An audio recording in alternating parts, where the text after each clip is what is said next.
this number of knowledgeable person, so that the fees cannot be distributed among 2,000, rather let it be distributed among 10, beneficial for all our members. But apart from joke, actually we are here to distribute the knowledge, whatever expertise and experience we have with us. I told you previously also, we want to make a pool of values. The total numbers, I want that it should touch between 100 to 200 people who can do any kind of valuation. And I'm happy to see at least 10 people here who will be joining, more than 10, I believe, to do this valuation, international valuation standard training program on in the platform of CEV IAF RVO. Well, I can assure you that after the end of this 2-month session, you will feel in between yourself the confidence that yes, we have learned something to earn. That confirmation I would like to give you at the beginning of this program. Well, from India, in this program, altogether 10 plus 15, 25 valuers are joining from India. Already 22 valuers from Nepal has joined and 17 valuers from Bangladesh has joined. Before the start of the program, I would like to give invitation to you all and to all members of the CEV, not CEV IAF RVO only, to all members of the CEV to join tomorrow's inauguration program of IVS 101, that is scope of work. On the platform, I will send you the link very soon, in which you will meet the greatest women valuer of the world, Ludmila Simonova. She is the chairperson of the ASA International, ASA European chapter, and she wrote the Ukrainian standard of valuation, and now she is a member of the Tangible Asset Board of International Valuation Standard Council. She will take a 1-hour session tomorrow on scope of work, and along with him, she just mailed me that more than 50 valuers from Ukraine and different countries in Europe want to join our program. That's a great enthusiastic news for us. Yes, we are now started showing the world that India is doing something, and Indian valuers, we will be having our name everywhere within a few months from now. So before vesting, I don't think it is vesting. Without uttering any more words about the future program, let me introduce today with you one of the finest and most knowledgeable valuers of India, valuer Shamulis Dattaji. Shamulis, I believe that most of you has already gone through his book, because now his book, the last published book, is actually working as a Bible for the valuers who are preparing for the IBBI examination, because the book is written chapter by chapter as per the syllabus of valuation in IBBI, and absolutely necessary for the valuers who are practicing in India, not only under Companies Act, but also under Wealth Tax Act and bank valuation also. We are really happy to have today with us Mr. Shamulis Datta, who worked for the Howrah Improvement Trust, the acquisition and requisition body for the most of the land acquisition cases in Howrah. He is a member of the Royal Institution of Chartered Surveyors. He got the membership by passing examination long back in 1970, when there are a very few number of RICS, and that exam, first they have to pass the exam to get the membership of RICS. It was a At that time, it was an absolute dream for a valuer to become an RICS. He is one of the oldest RICS member in India, and he has written 3 books on valuation. And now he is here with in front of you to discuss you about the introduction of International Valuation Standard 2022, along with the framework and glossary. And with him, I will be there as an assistant to him. To whatever he will tell, I will try to explain if it is required on the basis of practical valuation right now in India. So now, over to you, sir. Shyamales Dattaji, please. Thank you, Sandeep. So we are starting our session, and I will be taking the introductory, the glossary, and the framework parts of the standard for our today's discussion. And here there is a new standard, as you know, which has been published on 31st July and will be effective from 31st January 2022. And the old standard is there. Some areas of it have been introduced new into the new standard, and it is there in the glossary, some new terms and expressions, and also in the standards as well. Anyway, we know that the International Valuation Standard was in function since 1980s, early 1980s, and it has many milestones it has achieved throughout its long track so far. Purpose of the International Valuation Standard is to build public confidence and trust in valuation by producing a robust standard and securing their adoption all over the world, across the globe, or in all the markets. It is with this aim in view, object in view, the International Valuation Standard Council, previously it was committee, then council, now council, has designed these standards. And in doing these standards, it is taken into account globally accepted valuation practices in all countries, in many countries of the world, and the fundamental principles of valuation, interacted with all stakeholders, reacted through consultation papers, roundtable conferences, etc., and then produced a standard.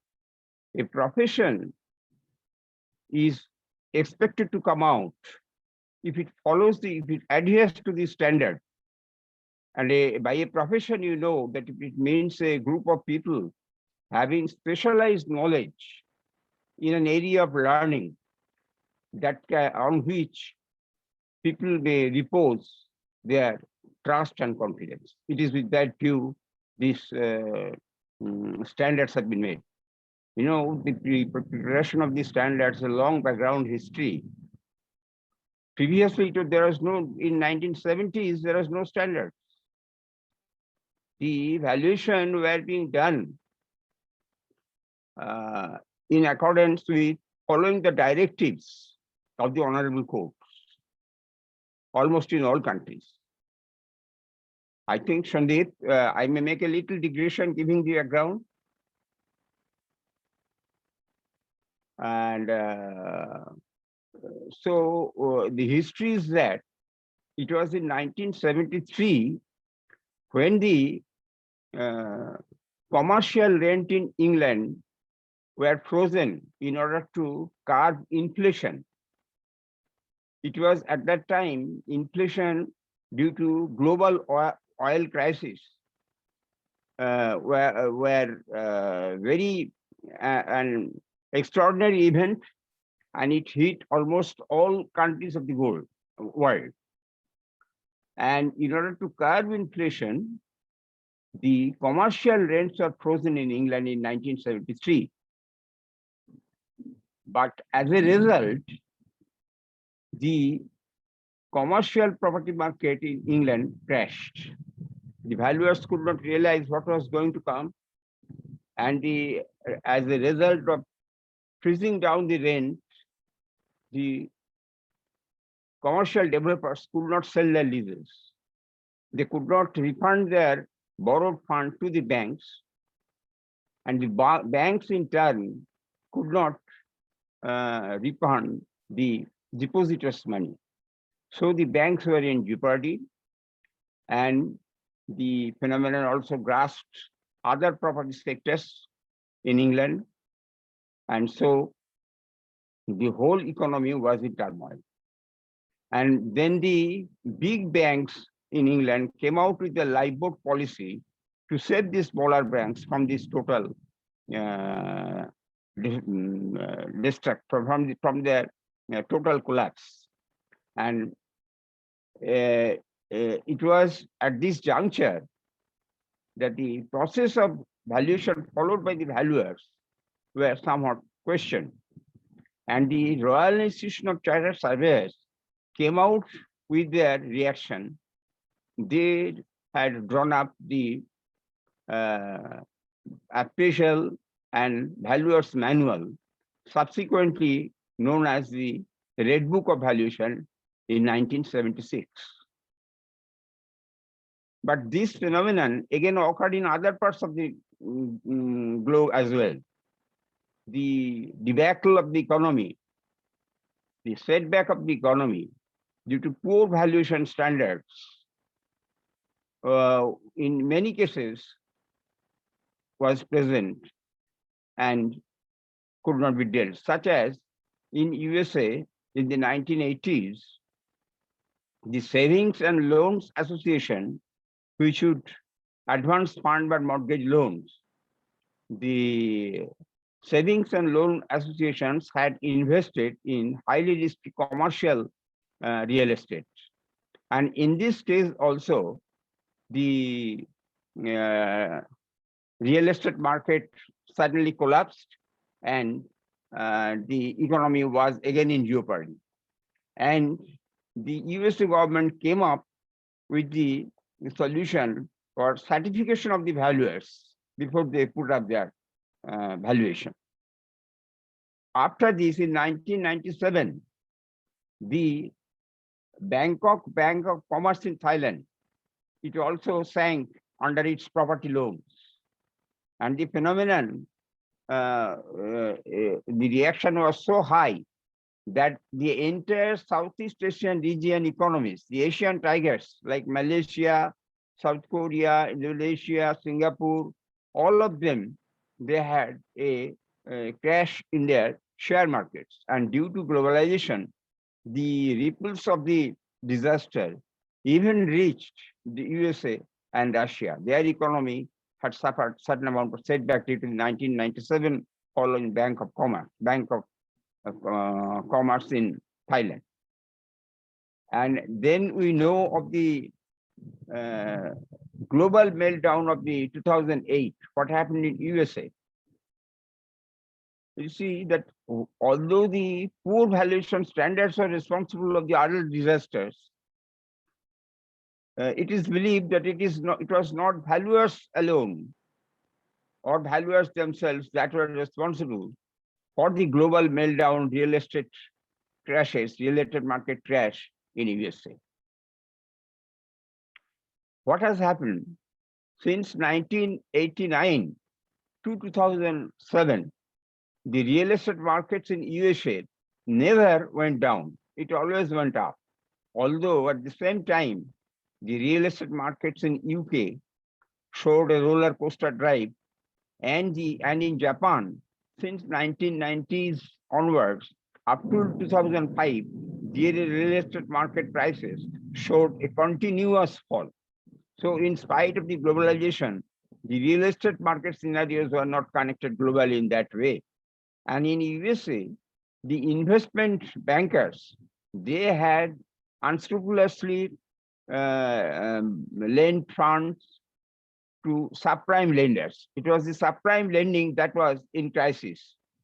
And soon the real estate market had received some sort of glut, an oversupply, and the real estate market crashed, and the banks had to fail because the money could not be refunded by selling at foreclosure by the mortgage properties that was the collateral for the loan.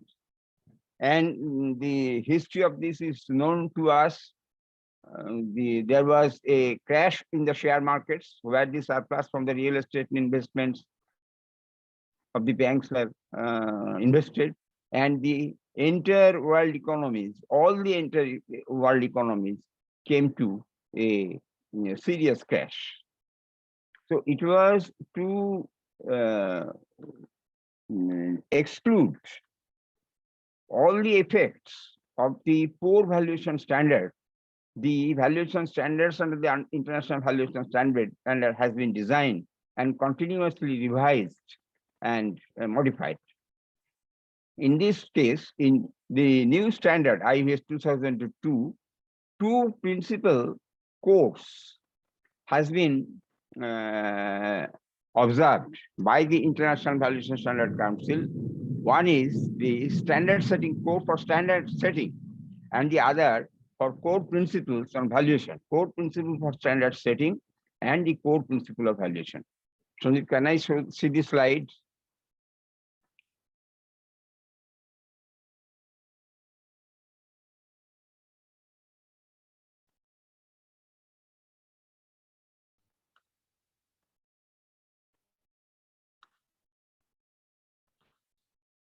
The core principles of valuation standard setting has four principles set in it. First is the purpose or objective. The purpose of valuation standards is to promote and maintain a high level of public trust in valuation practice by establishing appropriate requirement for the valuers. Next.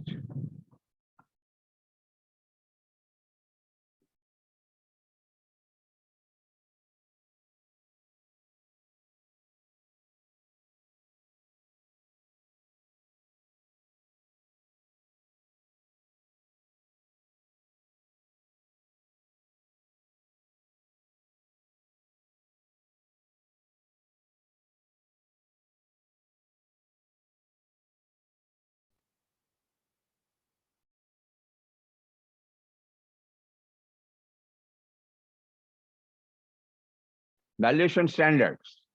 Valuation standards should be principle-based and adequately address the development of a credible opinion of value, and the communication of that opinion to the intended valuers.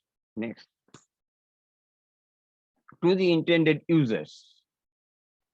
So the valuation standards, this principle has been said there, that they should be principle-based, and all the valuation standard, as you shall see from examples, that what principles have been based there in all these standards, the asset standards and the general standards, certain principles have been said, and the main principle is to show the building up of a highly robust standard that enjoys public trust and confidence.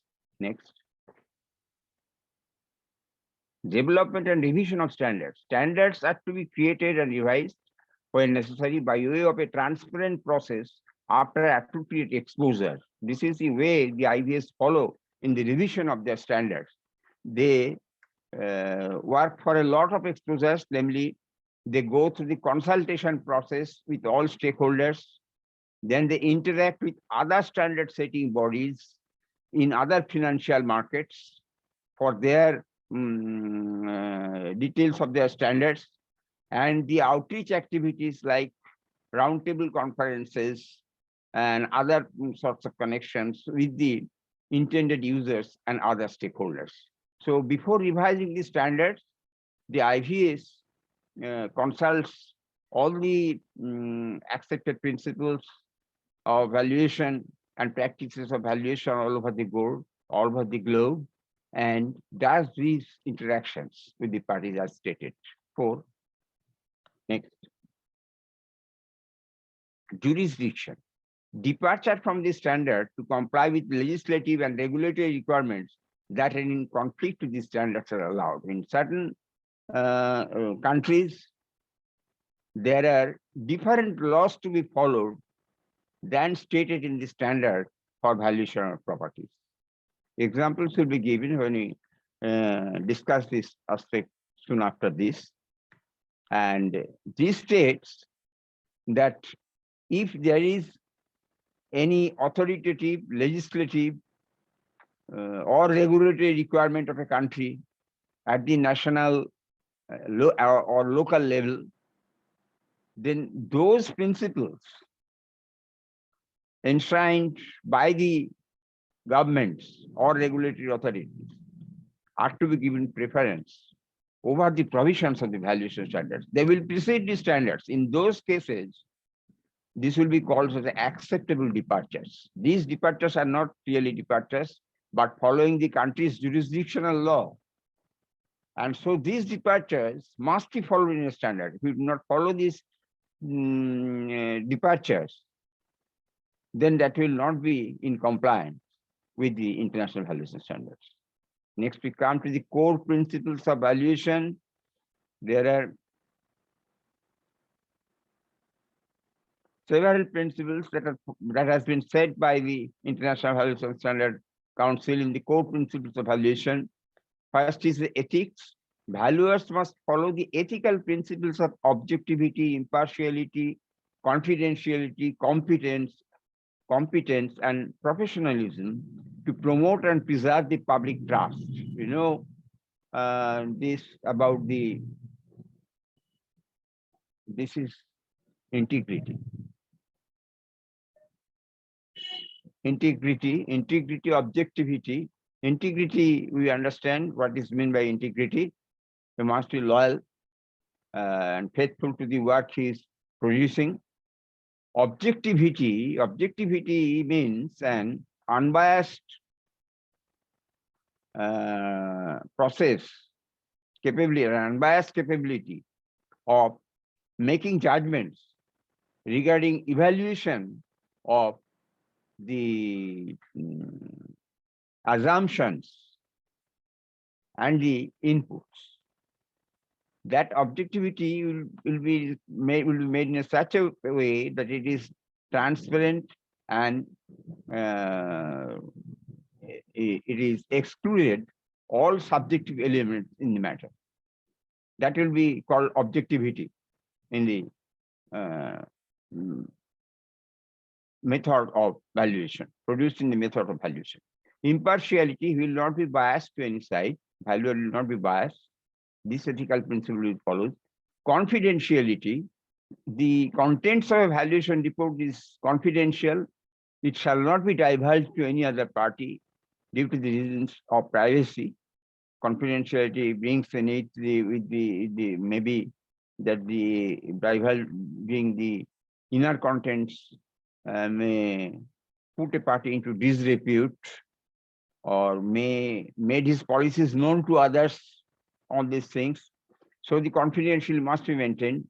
Competence, that means he must have the skill and the qualification and experience to carry out evaluation. And professionalism. Professionalism also is also the qualification, knowledge, the specialized skill, and the capability of giving judgments and adherence to certain standards. That is also included in professionalism. Next.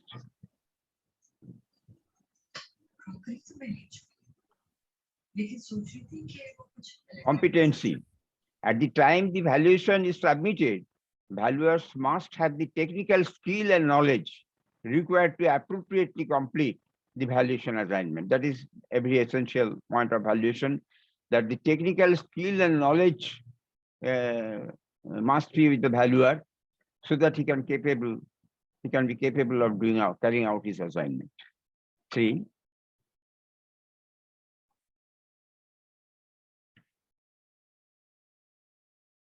Compliance. Valuers must disclose or report the published valuation standards used for the assignment and comply with these standards. For compliance, the valuer has to say that which standard he has followed. Say the international valuation standards, And comply with the standards means comply with all provisions of the standards as regards his workmanship, his obligations under the scope of work, his obligations under investigation and compliance, and his compulsions under the reporting process. All these things must be followed, and also other further requirements in the general standards. So that would be in compliance. Next. Basis, that is type of standards or value. Valuers must select the basis or basis of value appropriate for the assignment and follow all applicable requirements. The basis of value must either be defined or cited. Basis of value, there are several bases of value, say the market value, the investment value, the synergistic value, the marriage value, and all the like, the fair value in international financial reporting system. All these basis values, they have a definition. Basis give you the fundamental premise of value. That is the definition of the principles which will be followed rigorously in the valuation. And as we come to see when we discuss the basis, the different basis has been defined, explained in a different way. In addition to the basis explained in the standard, defined in the standard, the valuers may come to contract to form a basis of value and work accordingly. But that also must be disclosed in the valuation report, just as this basis which is following according to the standard must be exposed in the valuation reports. Next. Date of value, that is effective date or date of valuation. Valuers must disclose or report the date of value, that is the basis of their analysis, opinions, or conclusions. Valuers must also state the date they disclose or report their valuation. So there are two dates. One is the value date or the date of value. That is the date on which the valuer's opinion holds good. That is for that date, that is the value. For another date, the value will be different. And since the valuation is producing in the form of a report, the date on which the report is being produced, that may be subsequent to the date on which the value has been made. This is simple to understand. Next. Assumptions and conditions. Valuers must disclose significant assumptions and conditions specific to the assignment that may affect the assignment result. Assumptions or conditions are very important for the valuation. The assumptions are made, they may significantly alter the valuation, and the decision of a significant assumption may be taken by the user of the report. The decision of the user of the report may change if the assumption is different. So the importance or role of assumption in the valuation report is very high. It is on the assumptions and conditions that all valuations are based. Next. Sir, I would like to tell something here. Please go to the previous slide. Please go to the previous slide. Previous slide. Assumptions. Assumptions. Yeah, two things actually. The date of value, effective date, date of valuation. The first one is that actually what Mr. Datta has said is absolutely right. But in fact, in our scope of works, tomorrow we will discuss this thing in an elaborate way. That nowadays date of value, when there is a date of value, it's not only the effective date or date of valuation. Actually, for the protection of valuers, you might have to give 5 different dates, which will affect your valuation and will help your client to understand the valuation report. Because the basis of valuation standard is that it says your reporting should be made in such a way that your end users can understand each and everything. So to understand each and everything, only an effective date and the date of report might not be sufficient. I'm giving on a small example. Suppose in case of your report, nowadays you have seen that almost all the banks have stated in their policy that the valuation report should be as per the international valuation standard. Now the bank has given you a work order, although it is very rare that bank is giving a work order. But for this case, we have simply accepted that the bank has given you a work order in the date of say 1st August 2021. And in spite of a number of several email and telephone, your client, that means the bank's client, is unable to deliver you the documents before 9 September 2021. And then he allowed you to visit the site only on 25th of September, right? So in spite of all your good wishes and goodwill, in no case you will be able to submit the valuation report to bank before 1st October. So that means for a valuation report, you have taken 2 long months of time, right? It will remain recorded in the book of bank that the work order was issued to you on 1st of August and you delivered the report on 1st of October. It might have a bad, impression on the valuer in future. So to come out, what to do? Not only the effective date of valuation. The effective date of valuation, if it is an immovable property or machinery and plant, is the date of your visit to the property. But there shall be other dates. Along with the work order date, you have to write the date of receipt of last document. That will protect you from any future complexity. So the standard says that these two things are necessary, effective date or date of valuation. But along with that, as an Indian valuer or the valuer practicing in this subcontinent, India, Bangladesh, Nepal, Sri Lanka, Bhutan, anywhere you are, you have to write at least 5 different dates in your report to protect your valuation report and to make your client understand that the delay, if there be any, is not because of you, but because of somebody else's. That you have to make sure. And the 6th point that is mentioned here, assumptions and conditions. Very, very important, as Mr. Datta has said. Because in India, or rather I should say in this subcontinent itself, I have seen that in Bangladesh, in Nepal, the condition is almost the same, if not worse. You may not get many documents for making the valuation, but you have to do the valuation. So for that case, you have to assume many facts. Now these assumptions, if you made in your mind and gone reporting the valuation without mentioning them, you will be in future in suit. Nobody is going to rescue from that situation.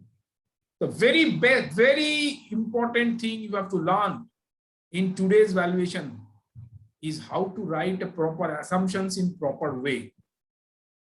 Mind that disclaimer, all these things are not there in the International Valuation Standards terminology. It is there. You can use 3 things: assumption, special assumptions, and limitations. No disclaimer. That terminology is not used in International Valuation Standard. No caveat. That terminology is not used in International Valuation Standard. And always keep it in mind, your assumptions should be backed by justification also.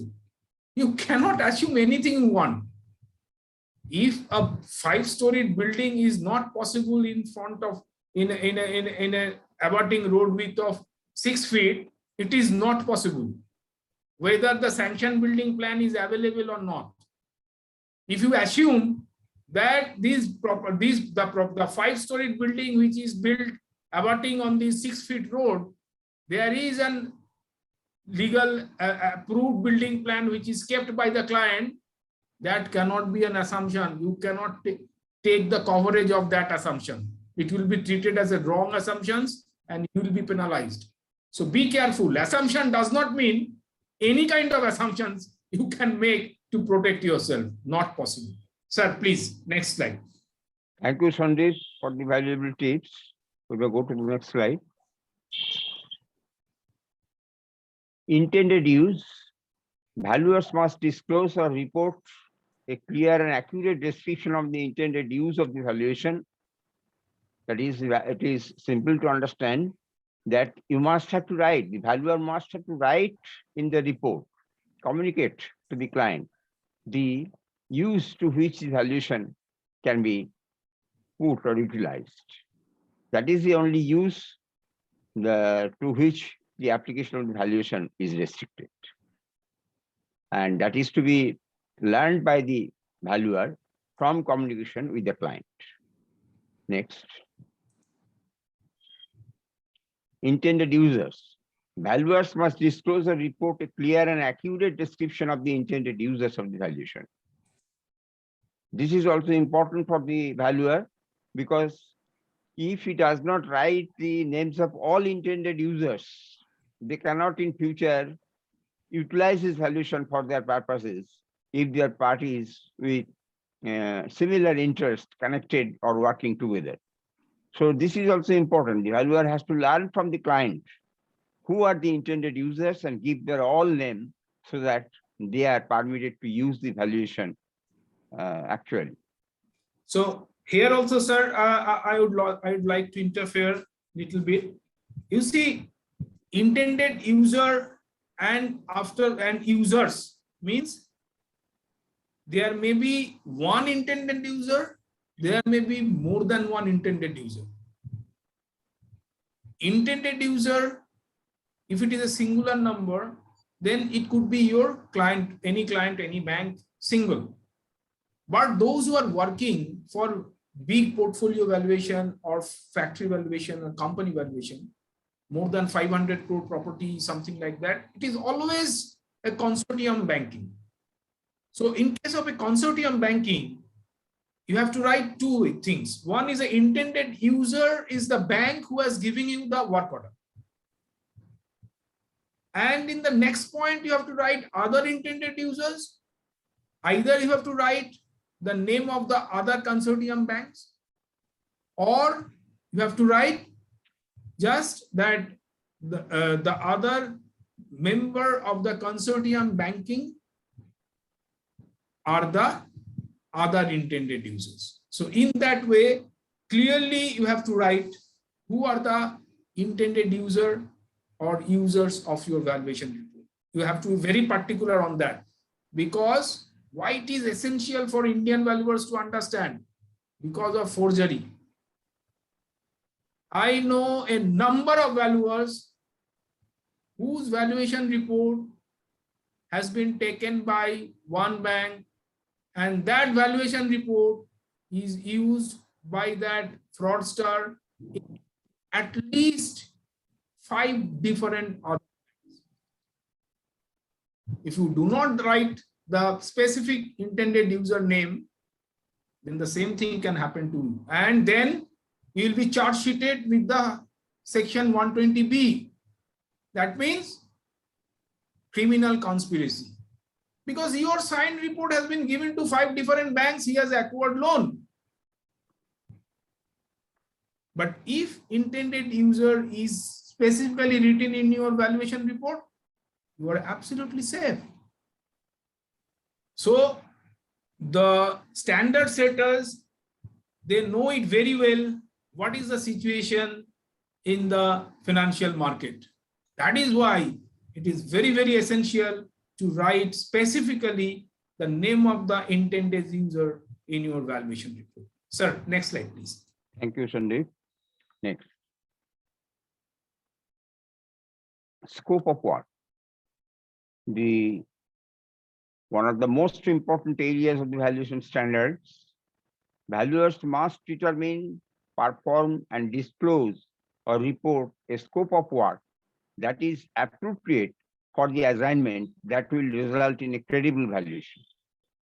And the scope of work is generally produced at the beginning of the valuation work. This is called also the specification of the valuation assignment or fundamental terms of the valuation assignment, according to which the valuation process and final conclusion will mature. And the standards require that the valuation, before completion of the valuation report, the scope of work must be communicated. There is a must. It must be communicated to the parties. Otherwise, you'll be lacking in your duty that what is being produced has not been properly introduced to the party, to the client, before the completion of before the finalization of the valuation. That is very important. The thing lies that before finalization, you let the party know what you are going to produce. All your limitations, your identity, your assistance received from others, and other aspects like purpose, base, investigations, extent of investigation, source of information, and all these things. So scope of work is very important. And after completion of the work, in the report, it is a mandatory part of the report that you mention there, what is the scope of work performed by you? That is in the report. The minimum contents of the report contains that. Thank you. Sir, actually, I would like to come into the picture that, scope of work is so important in the standard that we have given 4 hours, rather 5 hours of time for discussion in scope of work. You would be surprised to know that the Appraisal Institute of America, they have published 2 separate books on only scope of work. Only scope of work, they published 2 books. One book cost about 9,000 rupees, Indian rupee. They published 2 books only on scope of work. So you can realize how much weightage the developed countries gives on understanding the scope of work. It's not only the scope of work. The scope of work is to preparation of the valuation report for the purpose of for the purpose of mortgage lending. No. Tomorrow we will start scope of work. We'll understand how critical and how important it to be. In the scope of work, the valuer will express, the valuer will give his identity, what sir has said,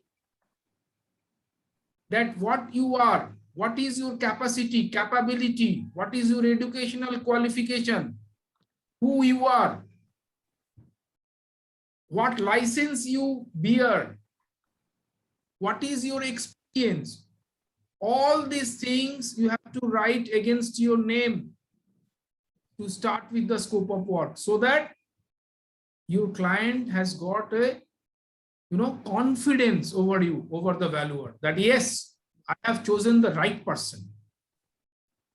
And your report may be placed before the court of law. So when the judge will see your valuation report, the scope of work will begin with the description of the valuer. And when your qualification, experience, license, everything will be in front of the judge, the impression is something different. So these things you have to learn from the the valuation standard, how to prepare the valuation report. That will make a difference between a IVS compliant trained valuer and a valuer and a registered valuer. Sir, next please.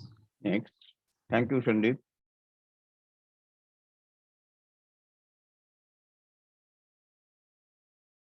Identification of subject of valuation. Valuers must clearly identify what is being valued. This is also important because it is not the physical asset that is being valued only.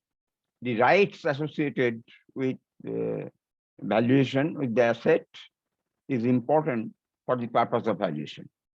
So the identification would require both the description of the asset as well as the rights associated with it, otherwise its other aspects. Next. Data. Valuers must use appropriate information and data and inputs in a clear and transparent manner so as to provide a credible valuations. So that is also very important, that the inputs that are data, it must be applied in a valuation which is to be shown in your estimation or calculations and how you have arrived at the conclusion by utilizing them so as to produce a credible valuation. Next. So sir, again, sir, why now credible valuation? All valuers will provide data, definitely. Without a data, how a valuation could be done, right? Then what is the difference between a IVS compliant valuer and the general valuer? Because the IVS compliant valuer will always provide the source of data. That will create the credibility, not only the data. Whenever you will use the data, IVS is always looking for the source. You have to write that this is the source. www.makan.com posted on 3/2/2021 with a reference number this much.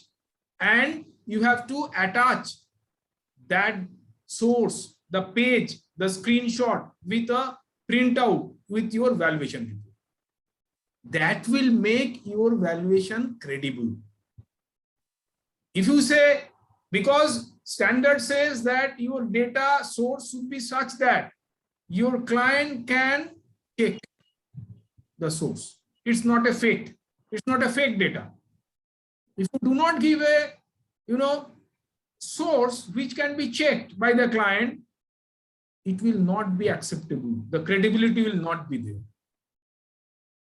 If you provide that I have got it from a registered deed, deed should be there with you. You might not attach the deed, but the deed number, where it is registered, what is the date of registration, under which registration office it has been registered, should be specifically mentioned apart from the data.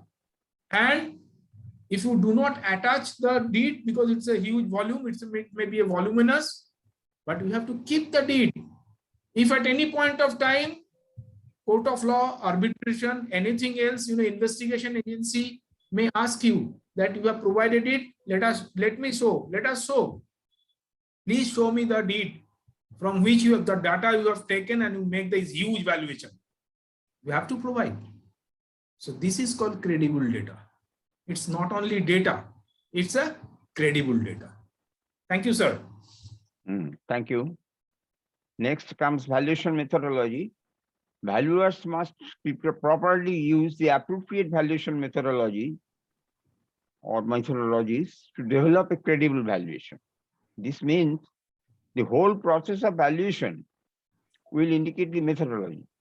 You have to select the appropriate purpose, select the appropriate base, and then to appropriate approaches and methods, and then to apply your expectations, the assumptions and inputs, and after abiding by all the provisions of the International Valuation Standard, by disclosing the source as they have stated just now, and telling in the limitations of the valuation, to what conclusion you have come.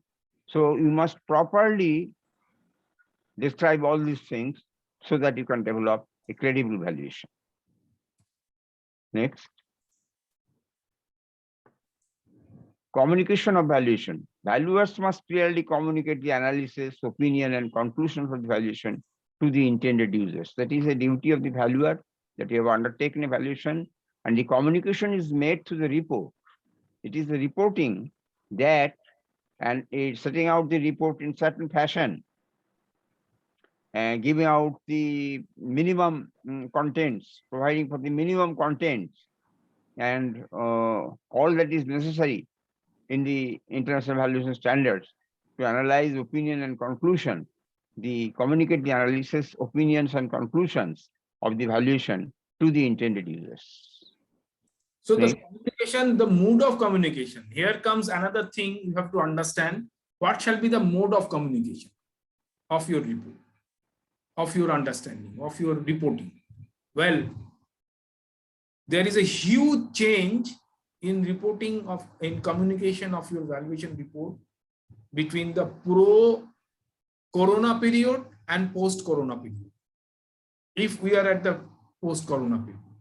In the pro-corona period, if you want to submit your valuation report in soft copy using a digital signature, the bankers used to laugh and totally reject. No, we take only hard copy. Now, everybody is preferring soft copy. So, prepare your digital signature. There is no need to go anywhere.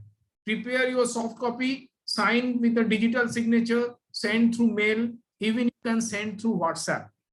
Because the Supreme Court of India has accepted WhatsApp communication as a legal, as a legal source of communication.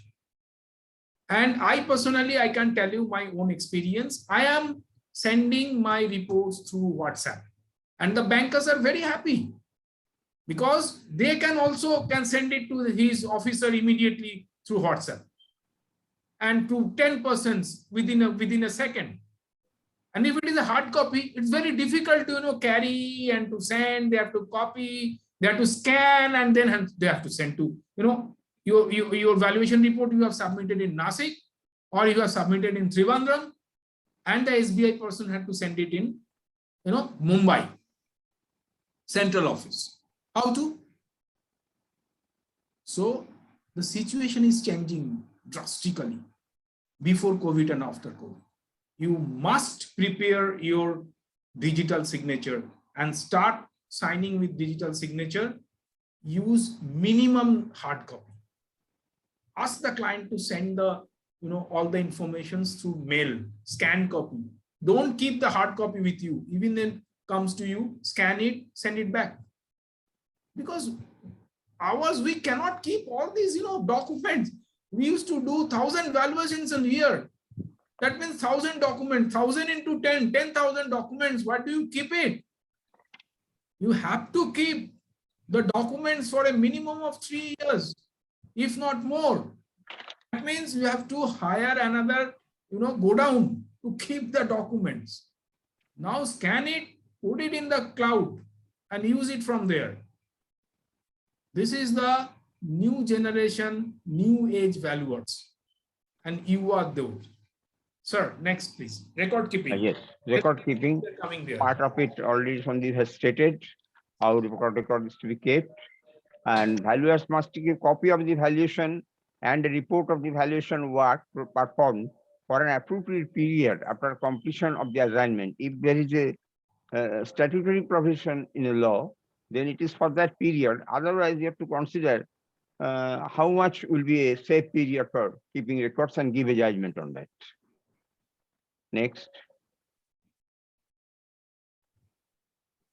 So this finishes the introductory part of the valuation standards. This is in the introduction process, and we are not still within the standard. It is glossary. Glossary also explains the standards terminologies and various terms and expressions. But actual standard starts from framework. That is a part of the standard. Glossary is not. And in the new glossary, there are about 17 elements that are not present in the glossary of 2020. All these 17 elements have either been newly imported or some of them have been revised thoroughly and some slightly modified. We will now go through the glossary and see how it affects the international valuation standards, how it is relevant for the international valuation standard. Glossary, as you know, that it is not the, yes, next. Glossary is not the containment of the entire terms used in valuation methods or basic valuation processes in evaluation. They do not contain all the terms there. They contain only some of the relevant terms and assume the valuers are already exposed to basic terms and the relevant accounting standards and other standards. Those who are more interested to see a more detailed glossary, they may see the International Valuation Standard of 2007, where a much wider glossary has been provided along with generally accepted valuation principles. That is also in that particular standard. However, sir, let me give them a background of this glossary that we discussed in our tangible asset board meeting for more than 4 months. Which term will be included in the glossary? Which term will not be included in the glossary? Which term will be modified? Will we go for introduction of a new term or not? That was a big debate. Now the debate, finally, I am really happy to say that I gave them a conclusion. I told them that we are discussing this matter for the last 3 months. We have to discuss it on a specific principle. Which term we will put in the glossary? Then we have concluded that the terms which are used in the valuation standards, only those terms will be there in the glossary. Because there are so many terms in the valuation, there's so many valuation terminology. If you see the real estate valuation dictionary, which is published by the American Appraisal Institute, there are thousands and thousands of terminology. So only the glossary portion can make more than 500 pages. So therefore, the IVSC has taken a stance that we will provide in the glossary only those terms, the definitions which are used in international valuation standard, which the term which you will find, the word which you will find in the standard 101, 10125 and the specific asset standards. That is the basis. That means you may not have a different valuation terminology defined in the glossary because there is no scope of discussion on those things in international valuation standard. So that is the background in which you will find only a few words which are defined there in the glossary. Thank you, sir. Sir, please. Thank you, Sandeep, for giving the reasons why such a small number of terms and expressions have been used in the glossary in the international valuation standard. We come to the first term, asset or assets. To assist in the readability of the standards and to avoid repetitions, the words asset and assets refer generally to items that might be subject to a valuation engagement. The way they have defined asset refers generally to items that might be subject to a valuation engagement. It is obviously rights and interest associated with real property.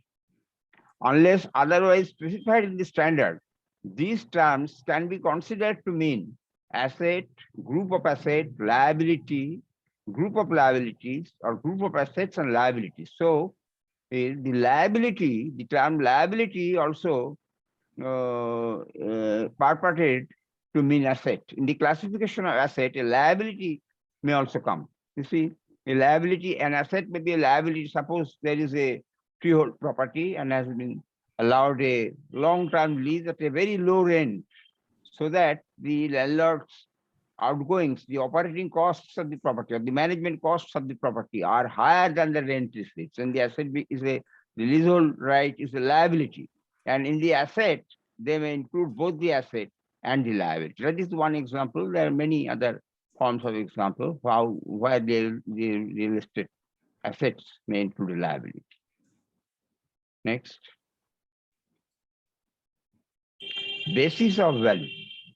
The fundamental premise on which the reported values are or will be based. Then write CV 100, please see IBS 105. This is a misprint. This will be CV 104, IBS 104. Valuation approaches and methods. This is also a misprint. This will be valuation basis. In some jurisdictions, also known as the standard of value. Basis of value is the fundamental premise or the definition or the standard according to which the valuation will be worked out. Market value is, as you know, has a certain definition that it will be the estimated amount at which an asset or liability would exchange between willing buyer and willing seller at an arm's length transaction on the valuation date after proper marketing where the parties have acted knowledgeably, prudently, and without any compulsion. That's the definition, one sort of definition. Whereas an investment value, you will see in this glossary, it has been explained in another way that it is the value of the property to the owner or a prospective owner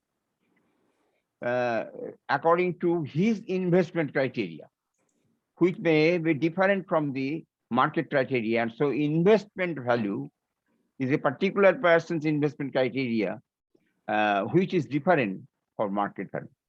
Similarly, equitable value has got another definition. In market value, the parties are a willing buyer and willing seller means the market participants not known to each other. In equitable value, the price is set between knowledgeable, identified parties, known parties, both of whom has a stake and interest in the property. And so it is different from market value. Others cannot take part in it. It is only to the interested parties. So these are the basis of value, which according to which you have to work your valuation out following the different approaches and method. It is most important part of the valuation assignment. Next. Client.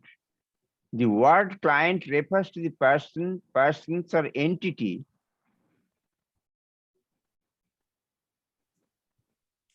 Is it all right, Sandeep? What is this, sir? Or entity for whom the valuation is being performed? No, sir. Now, yes, the word client refers to the person, persons, or entity for whom the valuation is performed. Yes, sir. Entity is correct. Okay. Firm is not correct. Valuer's firm is not correct. Sir, it is client. It is not valuer. Oh, yes, sorry. The word client refers to the person, persons, or entity. It is correct. For whom the valuation is performed. This may include external clients, that is when the valuer is engaged by a third-party client, and that's an external client, valuer is doing for him, as well as internal client, that when the valuation performed for an employer, that is valuation is working in an office of valuers, and he is reporting a value to his superior officer. That is an internal client. The when he is doing for his employer. Next. 20.2 basis of valuation. 20.4 some erroneous. So it's a repetition, sir. You leave it. Costs is there. Next. Cost is, yes. Costs, noun. Costs are the consideration of expenditure required to acquire or create an asset. You change the slide. Sam, change the slide. Next.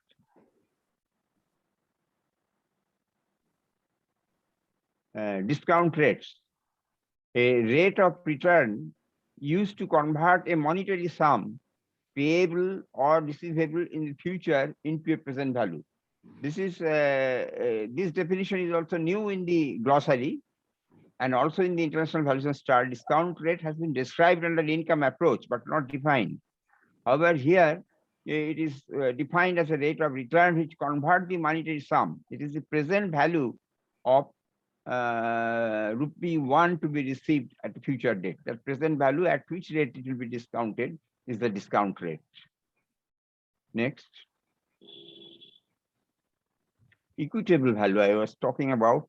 This is the estimated price for the transfer of an asset or liability between identified, knowledgeable, and willing parties that reflects the respective interest of those parties. For example, you see, the two parties in the valuation may be a lessor and a lessee.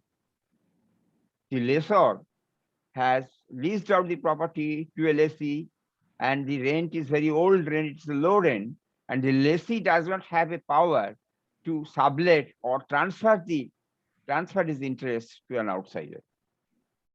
So lessor and lessee may come to a mutually benefiting compromise that a value be set at which the lessee will transfer this property to the lessor, and lessor will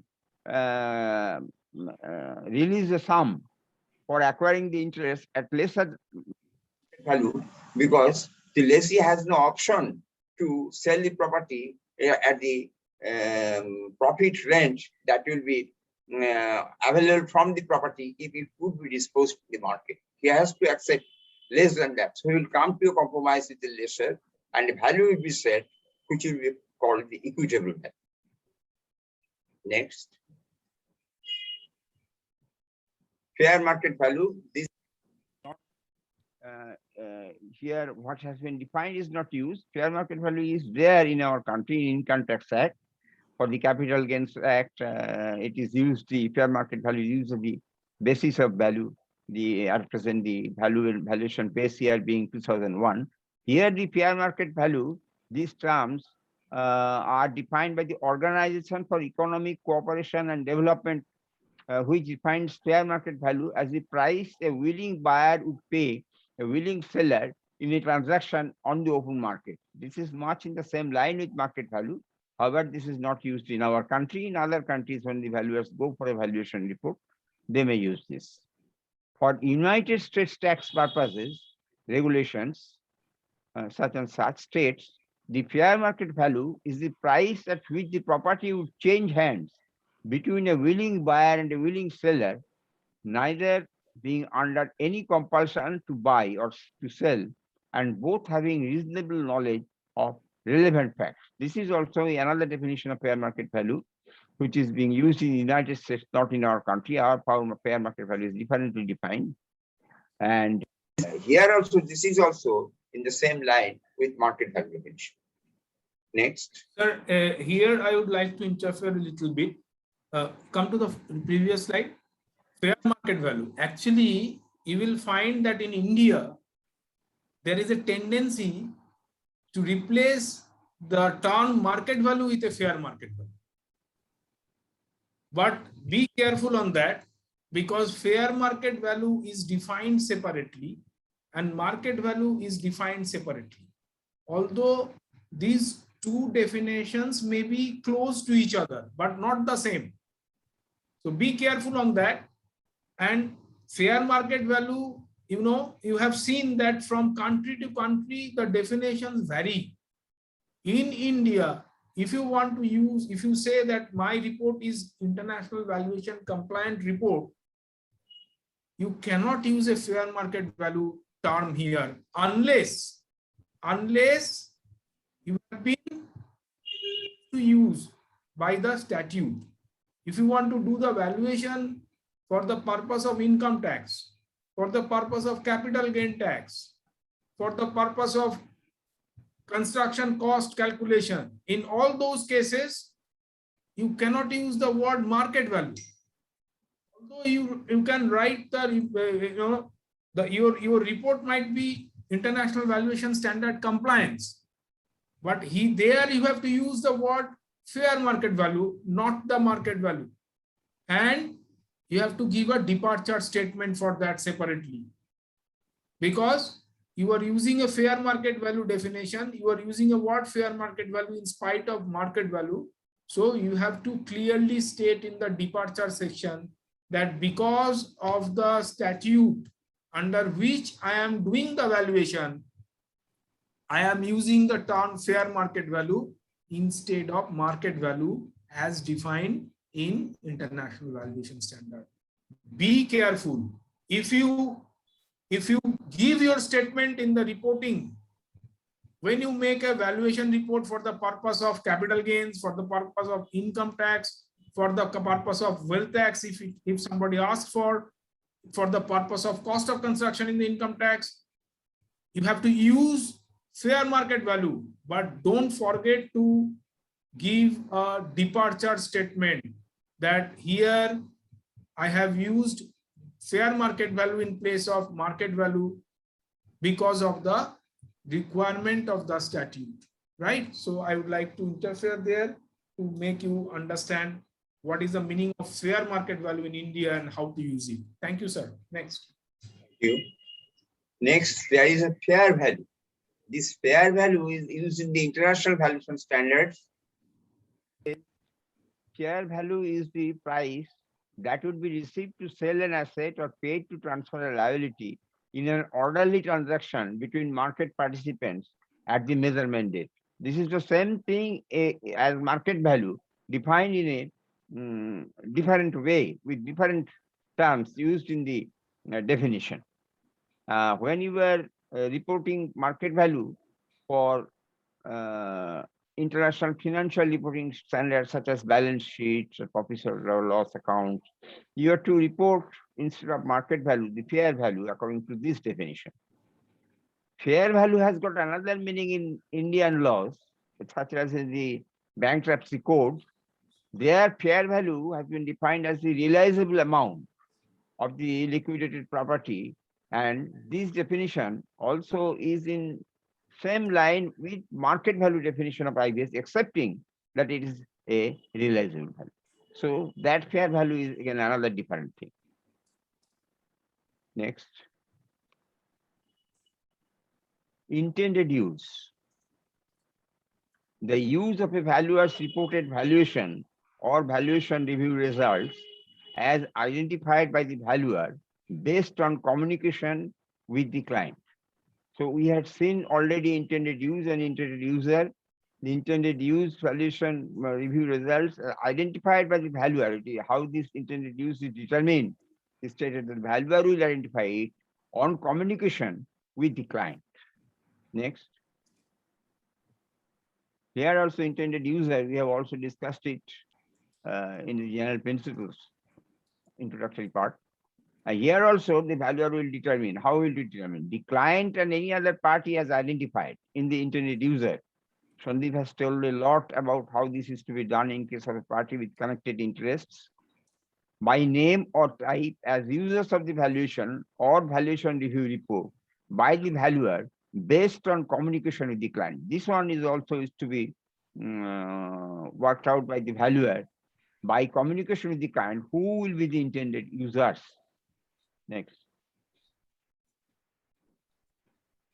Investment value, I have discussed with it.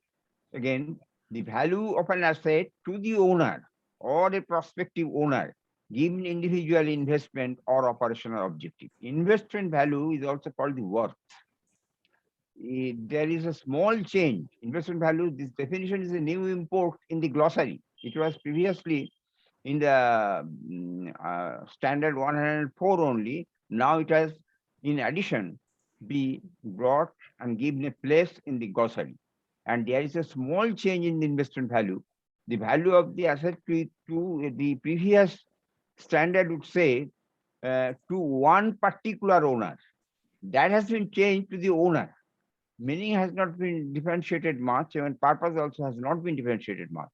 The value of an asset to the owner or a prospective owner, given individual investment or operational objective. So investment value is different for market value in that the owner of a property may have a different idea of his property, that for investment purposes, his property may be worth something based on his discounted cash flow and capitalization rate. And so his investment value may be different from what others will pay for market value. He may not like to sell the property at that price of market value. But if it so happens that the owner's calculation of investment value, that is his cash flow from the property and the rate of capitalization, is converts the cash flow into such a capital value which is less than the market value, then the owner would like to sell the property in the market to the market participants. So investment value, you have to be careful about it. It is different from a market participant's market value. Next, jurisdiction. The word jurisdiction refers to the legal and regulatory environment in which a valuation engagement is performed. This generally includes laws and regulations set by governments, and depending on the purpose, rules set by certain regulators, as for example, banking authorities and security regulators. Jurisdiction has been mentioned here in order to future presenting to you the concept of departure. What is needed by jurisdiction is a legal environment of a certain authority or government, the legal and regulatory environment where certain law is enforced or regulations are enforced. And if the international valuation standards are in conflict with those regulations, that the internal valuation standards tell you that you use the market approach and the local regulation standards, you use the income approach, or there is a fit case for market approach, you have to follow the income approach principles because it's provided in the local law. So that is why the jurisdiction concept has been brought to you. It is valuation will be given precedence, approach to valuation, methods of valuations will be given precedence to the jurisdictional laws rather than the international value standards where the jurisdiction's law differ. And that will be a permissible departure from the international valuation standard. Next, liquidation value. Liquidation value also in the liquidation process, as you all know from the insolvency and bankruptcy code, the amount that would be realized when an asset or group of assets are sold on a piecemeal basis, liquidation value should take into account the costs of getting the assets into sellable condition as well as those of the disposal activity. Liquidation value can be determined under the different premises of value. CIVS 104 through the two premises has been given later. An orderly transaction with a typical marketing period and a forced transaction with a shortened marketing period. So the liquidation value where the assets are valued in parts, namely the plant and machinery, the real estate, the contents, the office furniture will be all sold separately, not as a going concern. And so it is that value that the asset will fetch in such particular kind of disposal will be called liquidation value. Our bankruptcy and insolvency code has also liquidation value, which is also speaks of a realizable amount. And the idea is also the same, but the expression in the international valuation standard is more explanatory. So before we go into the next one, I would like to give you a point to think about. Please come back to liquidation value. You all are registered value under Companies Act. So for you, understanding liquidation value is very important. One thing to see the definition of liquidation value here in International Valuation Standard, and you see the definition of liquidation value in the IBC regulation, you will find there is a huge difference. What is that? You know, it has to be mentioned there. There shall not be any conflict. Once the regulator said that International Valuation Standard is our standard of practice here in India, they must take proper care to eradicate the conflict between the terminology of International Valuation Standard and the IBC code. In IBC, you will find that the liquidation value is defined on the basis of realizable value. It says that the liquidation value is the realizable value when the property is in liquidation. This stops there. That means you have to find out the realizable value of the property to get the liquidation value. And there the liquidation is a state. When the property, when the asset, when the company is at the state of liquidation, only then the valuer has to calculate the liquidation value. And what is that? It is the realizable value. When the property is in liquidation state, the realizable value will be taken as the liquidation value. Then that means that you have to find the realizable value. Then what is realizable value? I'm very sorry to say, nowhere in insolvency and bankruptcy code or its regulation or anywhere, the definition of realizable value is given. Then how do you value it? If it is not defined at all, then either you have to go to liquidation value. If you go to liquidation value definition from International Valuation Standard, there is no question of, this itself is a base of value, liquidation value.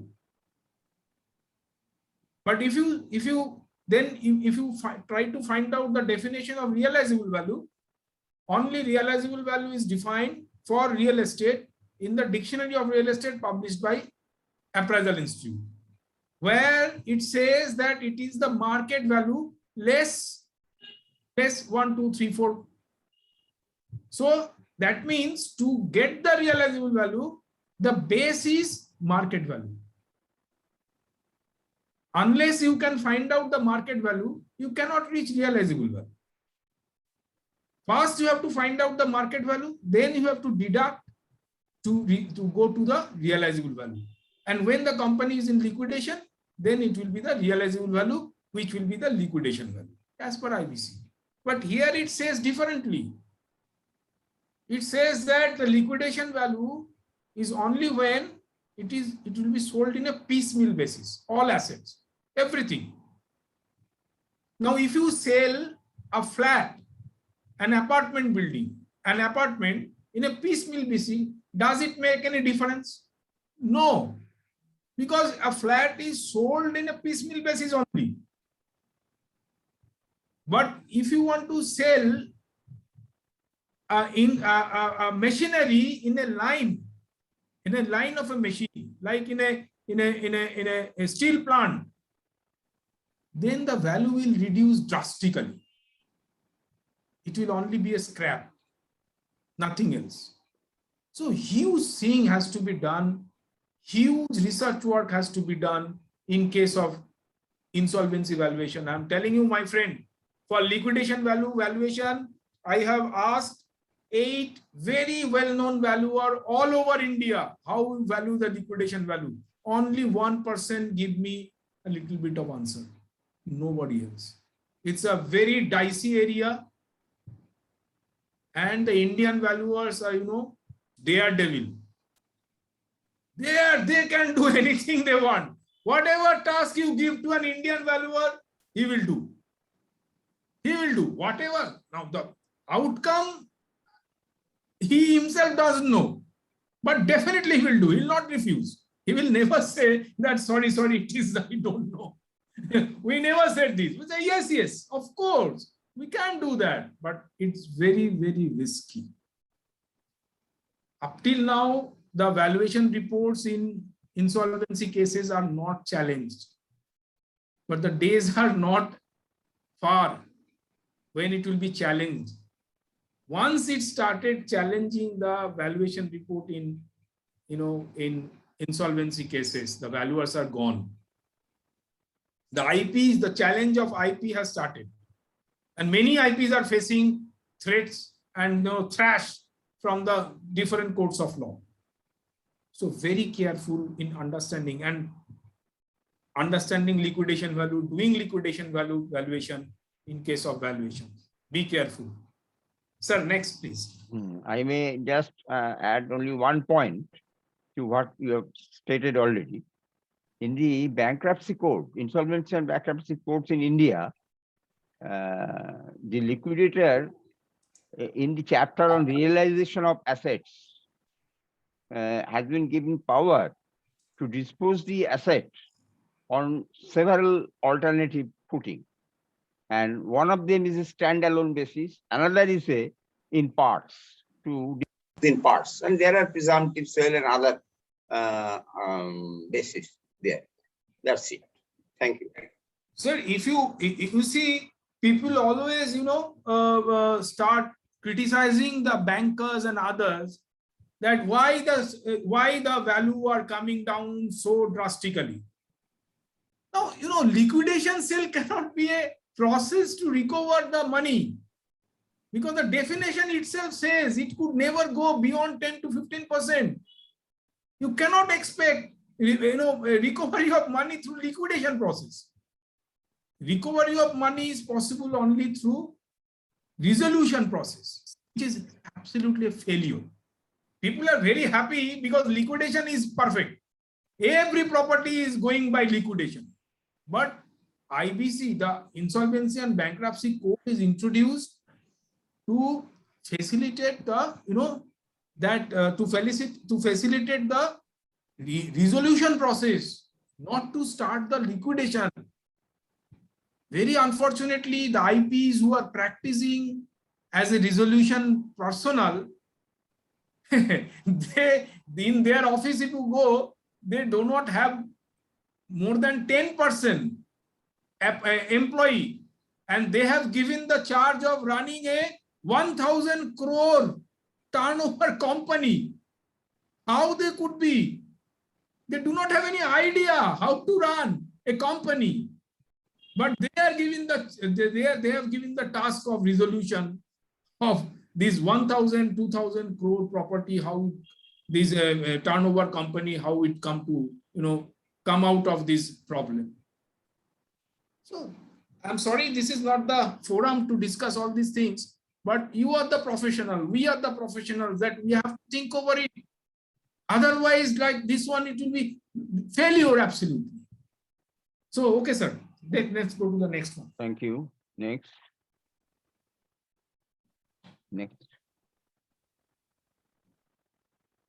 Market value.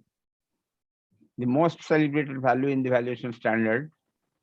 The estimated amount for which an asset or liability should exchange on the valuation date between a willing buyer and a willing seller in an arm's length transaction after proper marketing, and where the parties had each acted knowledgeably, prudently, and without compulsion. On so many counts, I request you not to discuss market value here. Yes. Because in our other chapter, this market value word to word has been discussed very effectively. So yes, just read on this market value here. Yes. Market value only you will to understand that it is required for various purposes, Yes. and it is between a value between a market participant in the market. Next.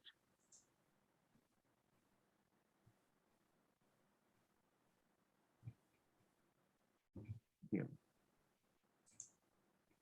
Now we are coming Yes. to the critical part of the glossary, which are used very importantly in the valuation standards. This can, however, application can best be understood in the valuation standards only. May. The word may describes actions and procedures that valuers have a responsibility to consider. Matters described in this fashion require the valuer's attention and understanding. How and whether the valuer implements these matters in the valuation engagement will depend on the exercise of the professional judgment in the circumstances consistent with the objective of the standard. The word may you will find in some parts of the valuation standard,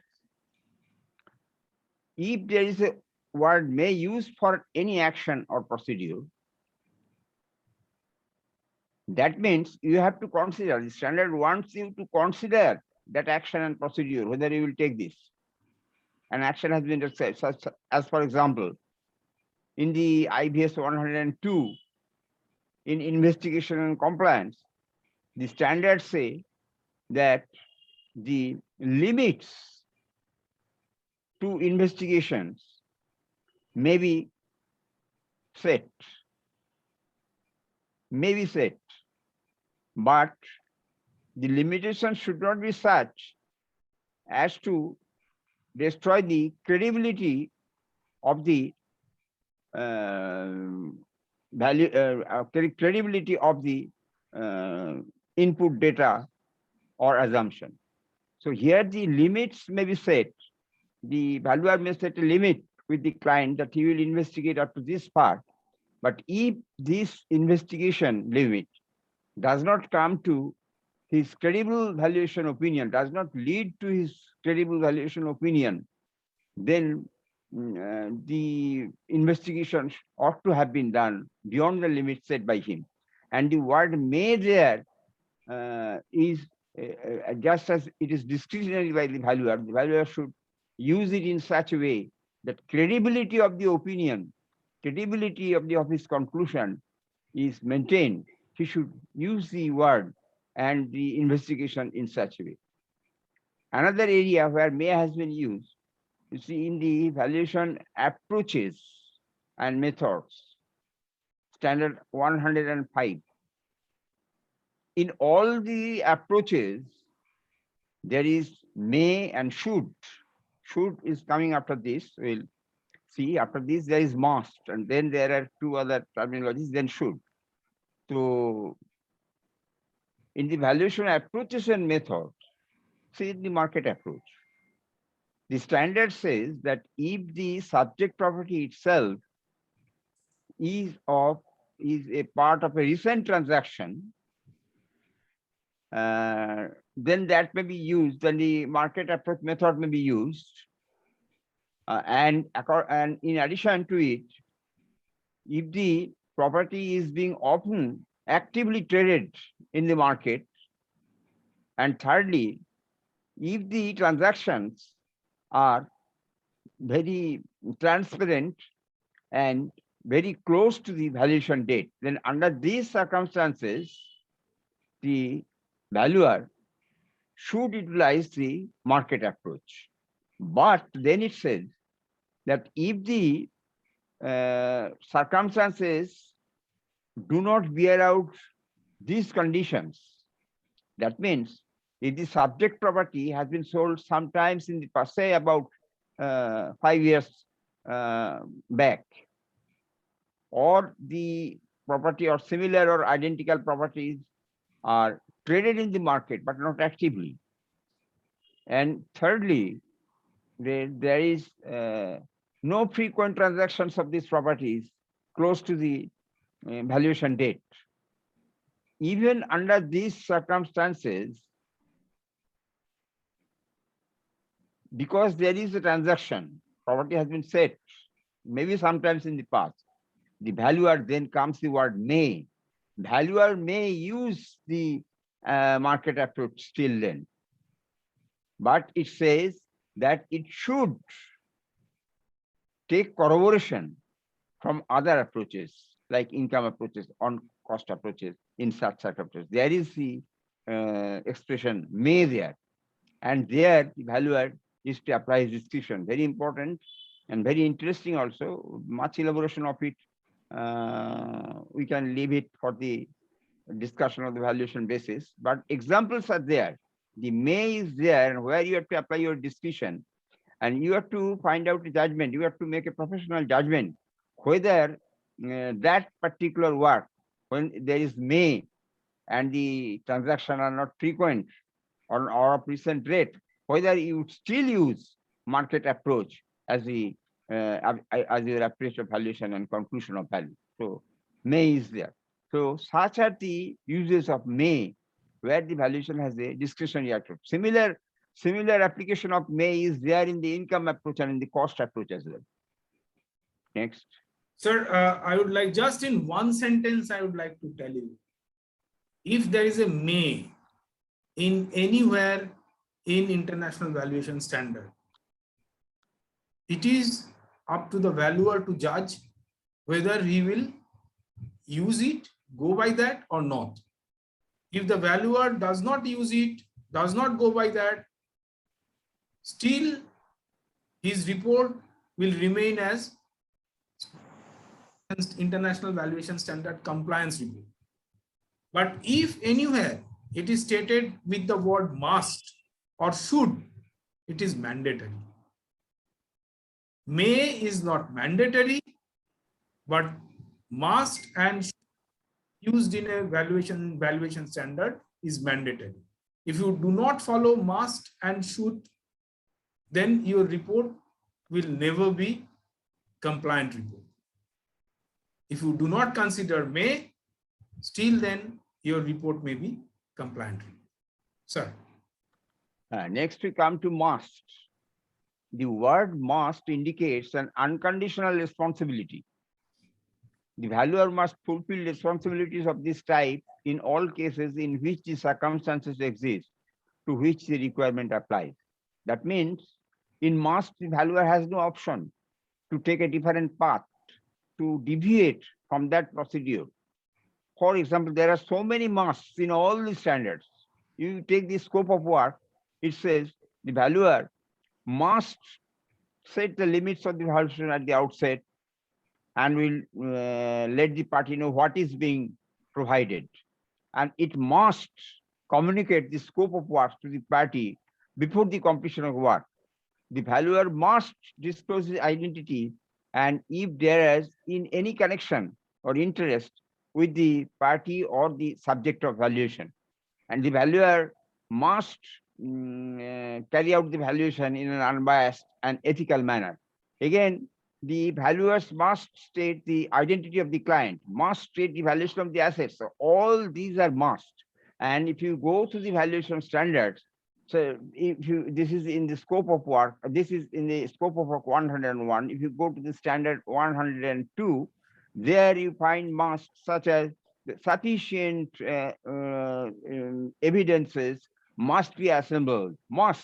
Sufficient evidences must be assembled by inspection and inquiry, analysis, computation and analysis so as to produce a reliable conclusion. So there also there is a must, and the evidence must be substantial. Sufficient evidence must be there. So there are so many musts in all the standards associated with international IVS, different standards, which you cannot avoid. Sir, and go a little fast because only for 20 minutes time is left, and those terminology which we will use later on, we can skip those today and we'll discuss these in next days when this will be elaborately discussed. So let us go a little faster because only 20 minutes time is left to complete the session. Thank you. Next.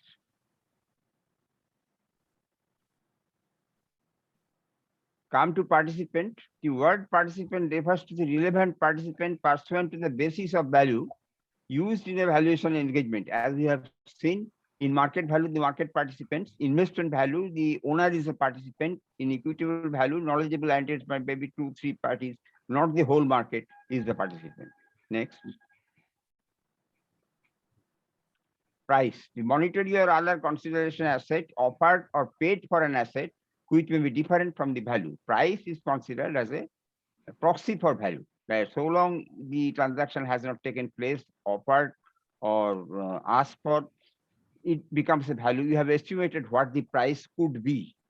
Next. Purpose. The word purpose refers to the reasons of valuation is performed.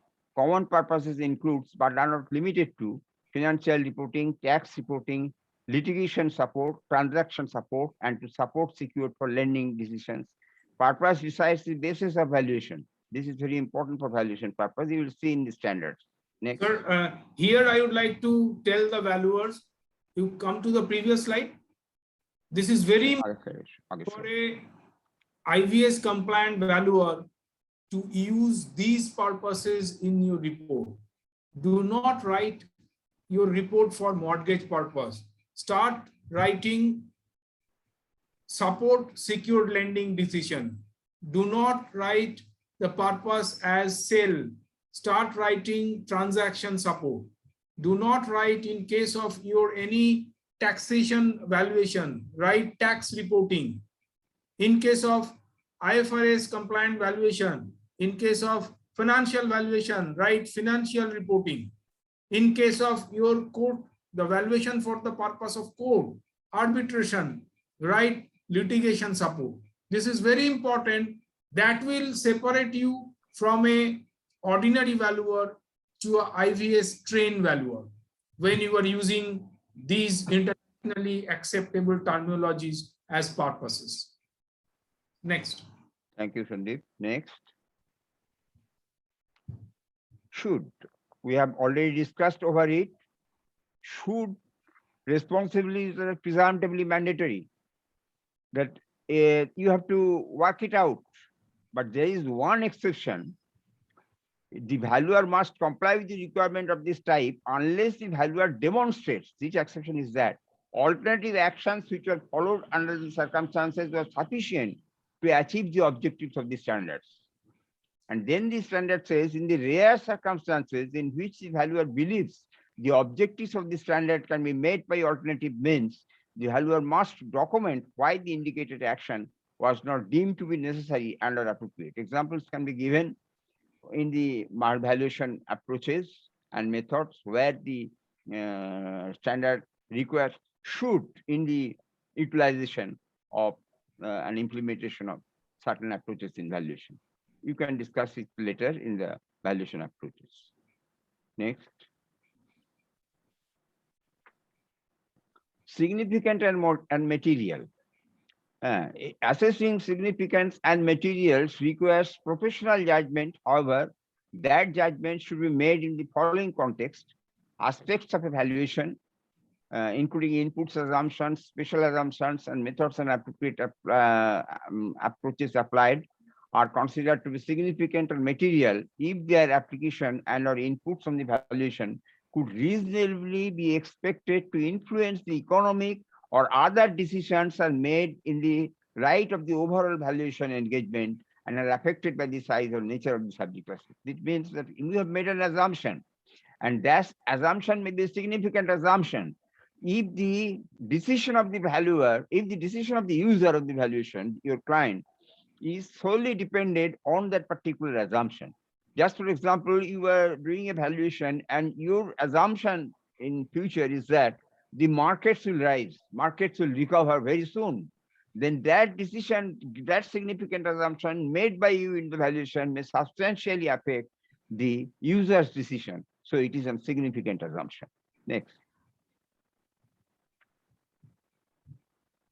As used in the standards, material or materiality to the valuation engagement, which may be different from materiality considerations for other purposes, such as financial statements and their audits. Material standards here means significant or significant assumptions or other inputs, material data, material investigations. They are purported to make in the standard significant. Next. Subjects or subject asset. This term refers to the asset used in a particular valuation engagement. It's very obvious. The physical asset and the next legal interest associated with it. Sir, synergistic value, we have to use giving example. It will take a lot of time. Yes. And synergistic value methods and approaches, and even in basis of value also we can discuss. So yes. I believe that we can leave it now.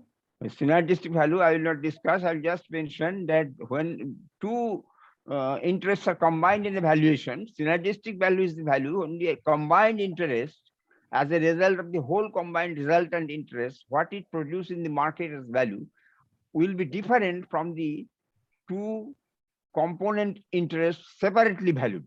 Only then it will be called to have a synergistic value. If the combined interest value is different from the separate values of the asset, it will be called to have a synergistic value. A synergy exists. Next. Unless we discuss it with example, I mean, numerical example, it is very difficult to understand for anybody. Yes. Synergistic value. Valuation. The act or process of determining an opinion conclusion of value of an asset on a stated basis or value as a specified date in compliance with IVS. Evaluation refers to the act or process of determining an estimate of value of an asset or liability by applying IPS. That means you have to process of determining an opinion and conclusion of value, you have to proceed into the whole process, the scope of work, the investigation and compliance, the reporting, and you have to comply with all the provisions of all the standards of the IVS in processing determined to be a IVS compliant valuation and a specific date in compliance with IVS, it says. So you have to comply with all the standards of the IVS. Sir, here 2 points has to be noted. Very important 2 points. It will be treated as a valuation. When it will be in compliance with IVS, only then it will be treated as a valuation. Number 1 point. And the second point is that a valuation is not determination of value.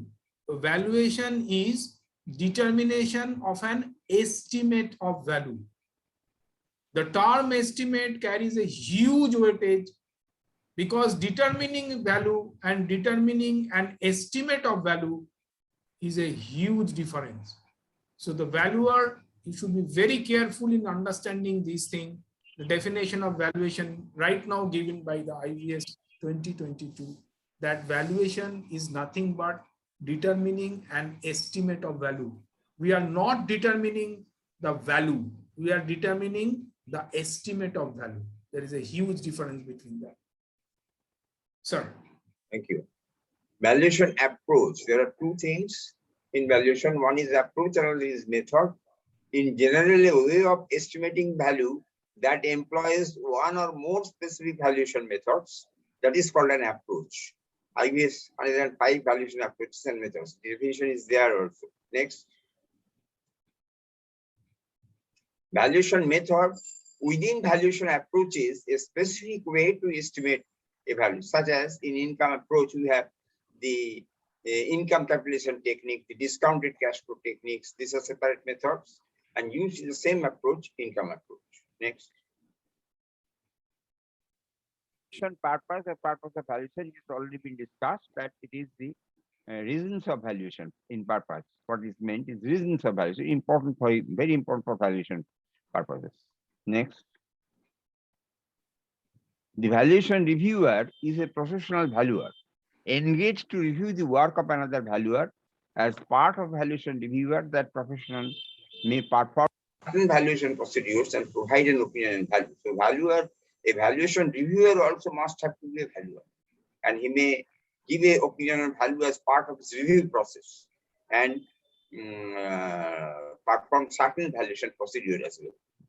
Sir, in here, I would like to mention one thing, as because this program is being done on the platform of a registered valuer organization under IBBI, where in the days to come, the valuation reviewers' work will increase.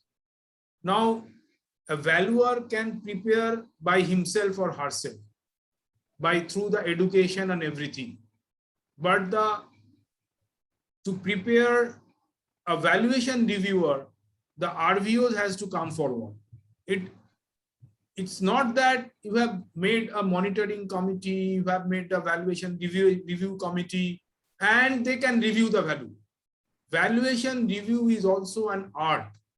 The reviewer has to understand what are the points that he has to review, how to review. So therefore, it is my earnest request to you, the RVO, this is our CV, this is our CEV IAF RVO. You please prepare a policy by which the way you are preparing wonderful registered valuers here in India become the pioneer in creation of valuation reviewer, the trained valuation reviewer, because very soon we need a lot of valuation reviewers, because when disputes will come, only a qualified trained valuation reviewer can solve the disputes between two valuations. So please, Yes, sir. it is my honest request to you, kindly prepare a module, a training program for preparation of first batch of valuation reviewers in India, and give them a certificate after a specific training that yes, they are certified valuation reviewers. Be a pioneer in the field. Thank you. Yes, sir. You are 100% right, sir. Because And the I time can is- give you a clue that American Society of Appraisers, they have a course for valuation reviewer training. If you want, I can share the email address of the CEO of American Society of Appraisers, because I am the director of their international valuation chapter. So you can contact them, and with the help of them, you can start a course here of valuation reviewer in India. Be a pioneer. Yes, Thank yes. you. So the time is about to come that more and more valuation reviewers will be required by the industry and also in the ecosystem of India. We are also prepared for it, and we are also preparing our members and monitoring committee members for this forthcoming challenges in India. Thanks for updating, and we will certainly look about all these things. Thank you. Datta sir, please. Thank you. It is excellent to hear this. Next. Value. The opinion resulting from a valuation process that is compliant with IVS, it is an estimate of either the most probable monetary consideration for an interest in an asset or the economic benefits of holding an interest in an asset or a stated basis of value.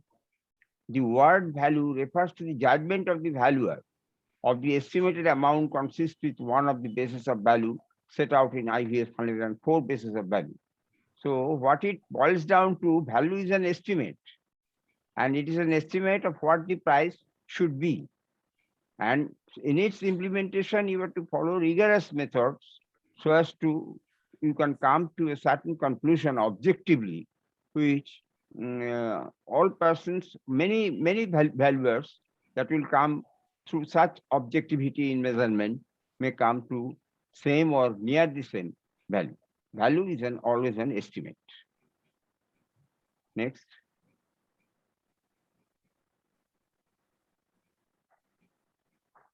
Valuer is an individual, group of individual, or a firm. The expression or a firm, I think it is a misprint. Misprint. It is wrongly introduced. It has been dropped by the International Valuation Standard. Or individual with an entity, regardless of whether employed, internal, or engaged, contracted, external, who possesses the necessary qualifications, ability, and experience to execute a valuation in an objective, unbiased, ethical, and competent manner. In some jurisdictions, licensing is required before one can act as a valuer. So there is what is a valuer? It has given certain concepts about two: individual, group of individual with an entity.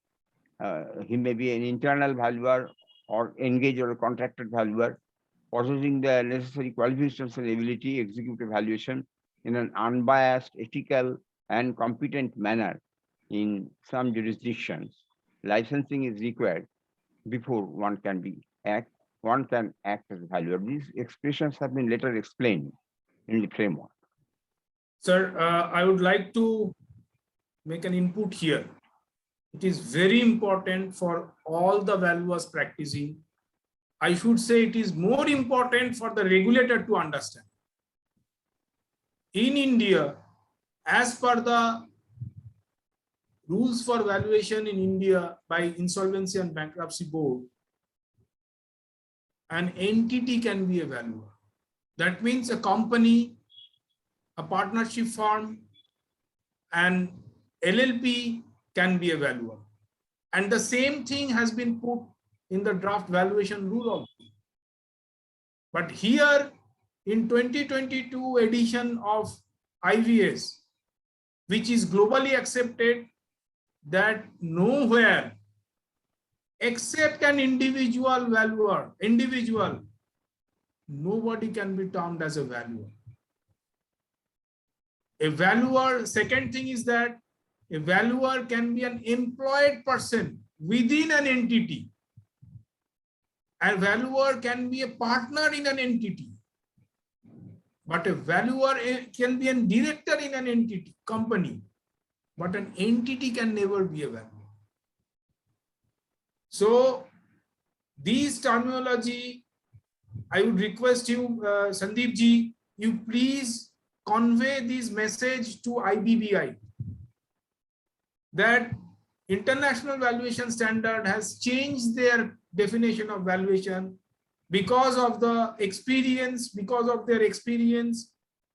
from different countries in the world, that only an individual can be recognized as a valuer, not a company, not a LLP, not a partnership firm.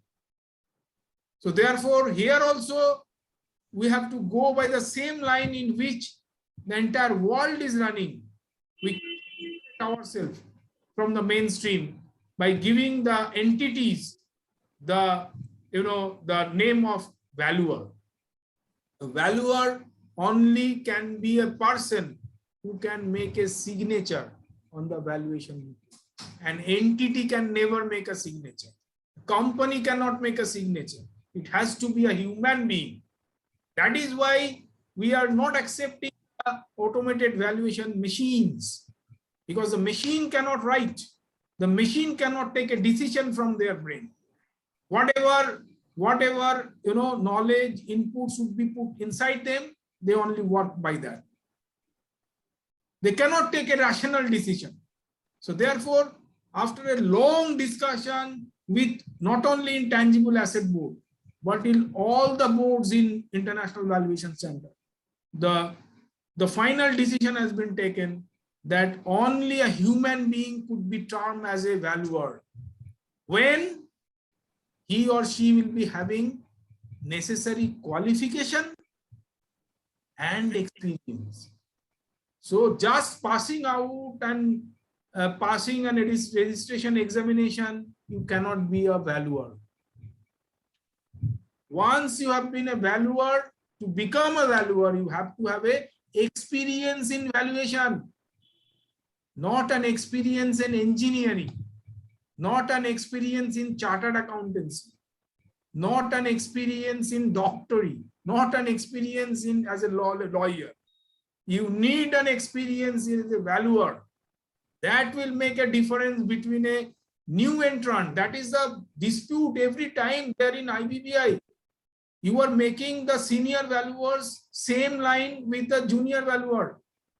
By passing out a 10 years practicing valuer is getting the same status as that of a valuer who has never practiced valuation. Just after passing, having 5 years working in an engineering company, passing the IBBI registration, becoming a valuer and quoting 500 rupees. IVS has made it clear, to become a valuer, you have to be a human being. To become a valuer, you have to have a required qualification. And to become a valuer, you have to have experience in valuation, not in any other field. So we have to understand, we have to make people understand, this is the definition of valuer. Sir, next. Yes, sir. We will convey this important changes to the authority as soon as possible. Sir, next. Yes, thank you. Thank you. Next. Weight. The word weight refers to the amount of reliance placed on a particular indication of value in reaching a conclusion of value. As for example, when a single method is used, it is afforded 100% weight. So it is the amount of reliance which you place on your particular method of valuation.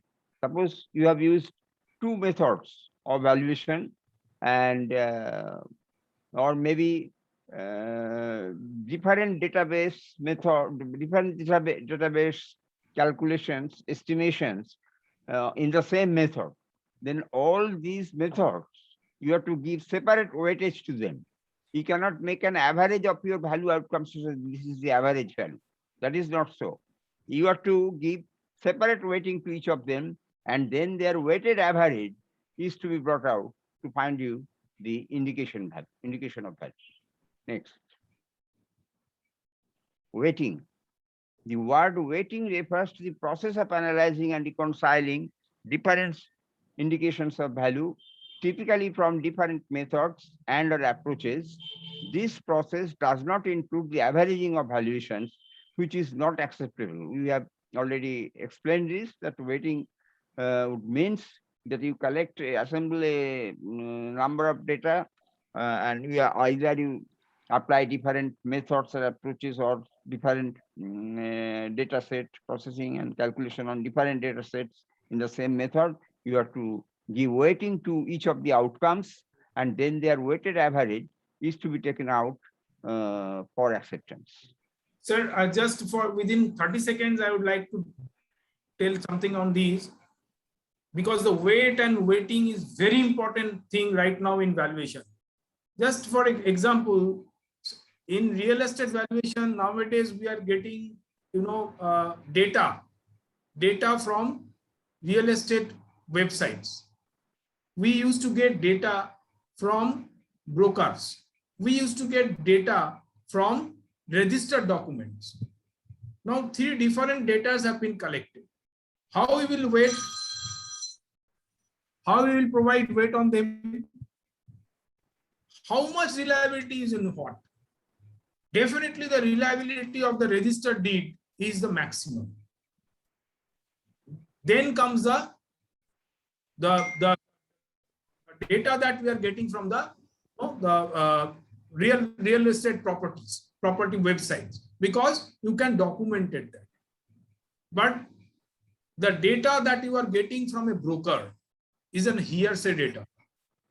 So therefore, the valuer may have to put 50% weightage on the registered document, 30% weightage on the that data, the final data that he has put from real estate websites, and 20% weightage on the that he has got from the broker, and that will create the 100%, the maximum weightage. In this way, the value could be found out. So this is the way today valuation has to be done. It's not that you have made average of these 3 and divided by 3, you have come to a conclusion. It will absolutely reject it. It will be a non-compliant valuation report then. Sir, IVS framework, we have to complete it very fast, sir. Sir, already crossed. Yes, I need to ask a question. May I? yes, of course. If this is related to the interlinked connection between the basis of the valuation and the premise of the valuation. Yes, the basis of the valuation and premise of the valuation detail will be discussed in basis of value. Here, okay, the scope is limited, time is limited, okay, and the scope is also limited. But in the basis of value, it will be detail, in detail it will be discussed there. Okay. Not today. Okay, thank you. Sir. Basis and premise are different things. Basis is a methodology which gives the definition of the value. Premise are the uses to which the property is put, or its circumstances, something like that. However, it needs a very elaborate discussion.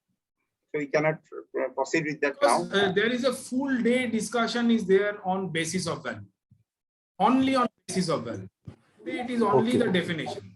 There is no scope of elaborate discussion and premise and basis.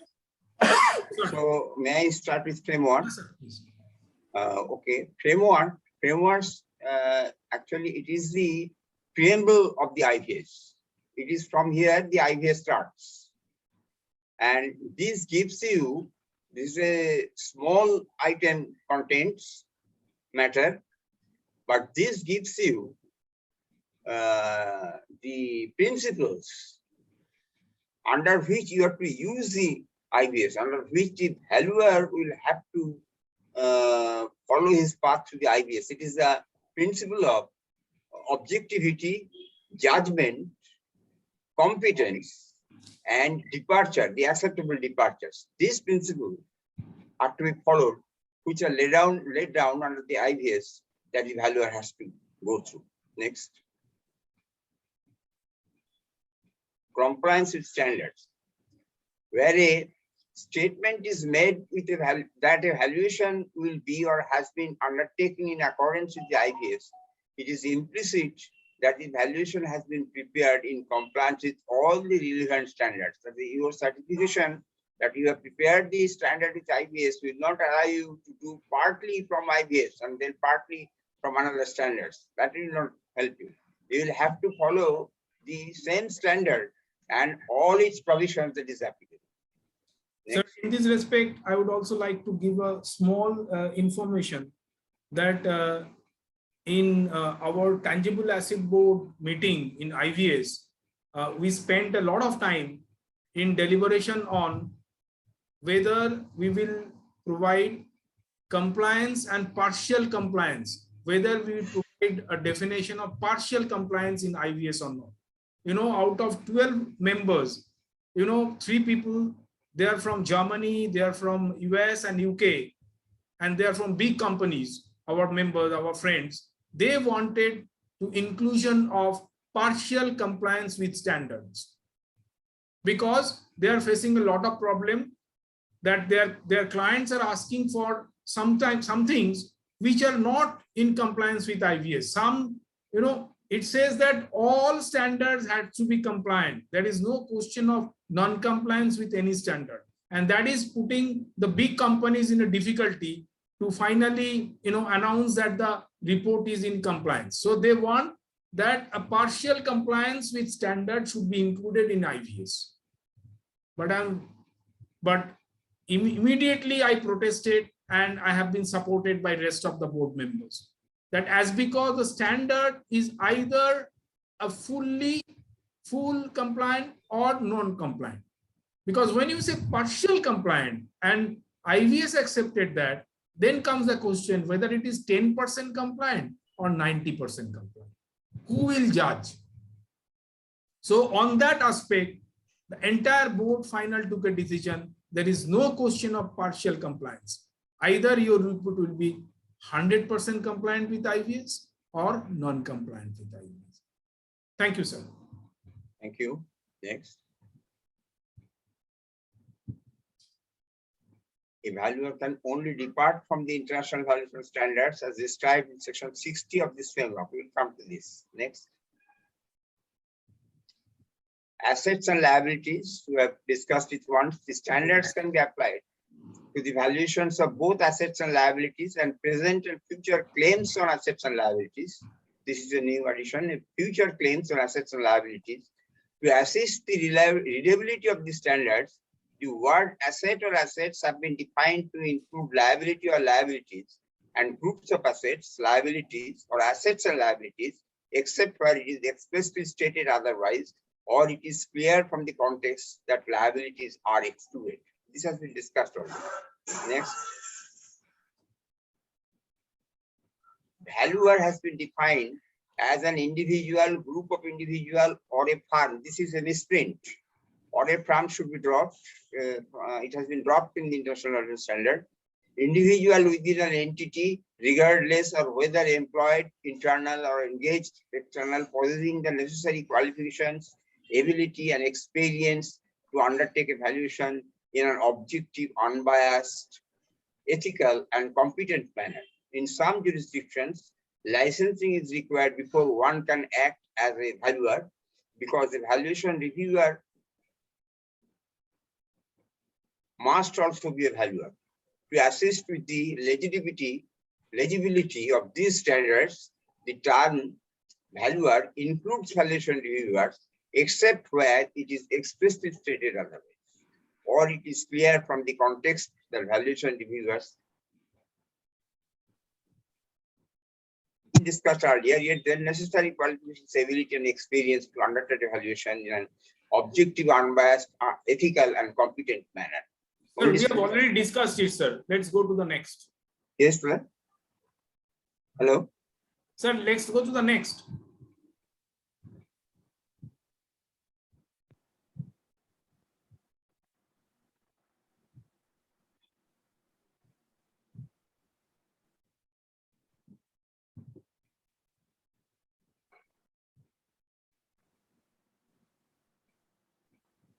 Sir, Hello. objectivity.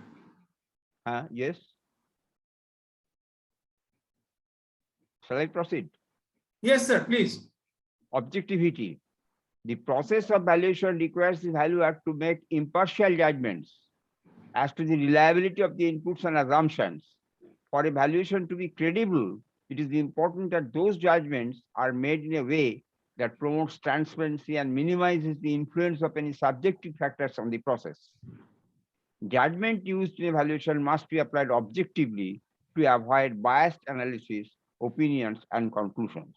It is important that the valuers do have the skill to have impartial judgments on the reliability of inputs and assumptions and use it in that way so as to make it objective. Next. It is a fundamental expectation that when applying these standards, appropriate controls and procedures are in place to ensure the necessary degree of objectivity in the valuation process so that the results are free from bias. The IBSC Code of Ethical Principles for Professional Valuers provides an example of appropriate framework for professional conduct. What should be professional conduct? The valuer must have a necessary degree of objectivity in the valuation process so that the results are free from bias. That is all very important. Next. Competence. Valuation must be prepared with by an individual, group or individual within an entity, regardless of whether employed, internal or engaged, contractual or external, possessing the necessary qualifications, ability and experience to execute a valuation in an objective, unbiased, ethical and competent manner, and having the appropriate technical skills appropriate for the experience and knowledge and subject of evaluation competent manner, having the appropriate technical skills, experience, and knowledge of the subject of valuation, the markets in which it trades, and the purpose of the valuation.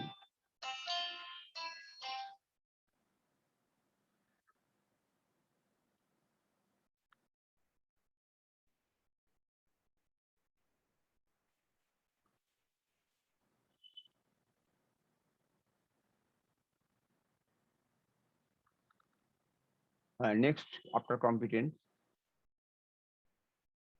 if a valuer does not possess all the necessary skills, experience, and knowledge to perform all aspects of evaluation, it is acceptable for the valuer to seek assistance from specialists in certain aspects of the overall assignment, providing this is close to the scope of work. Yes, this we have discussed, that the valuer may not have all the skills required for carry out evaluation. He can seek others' help, but he must disclose it in the scope of work and communicate to the party concerned. Next.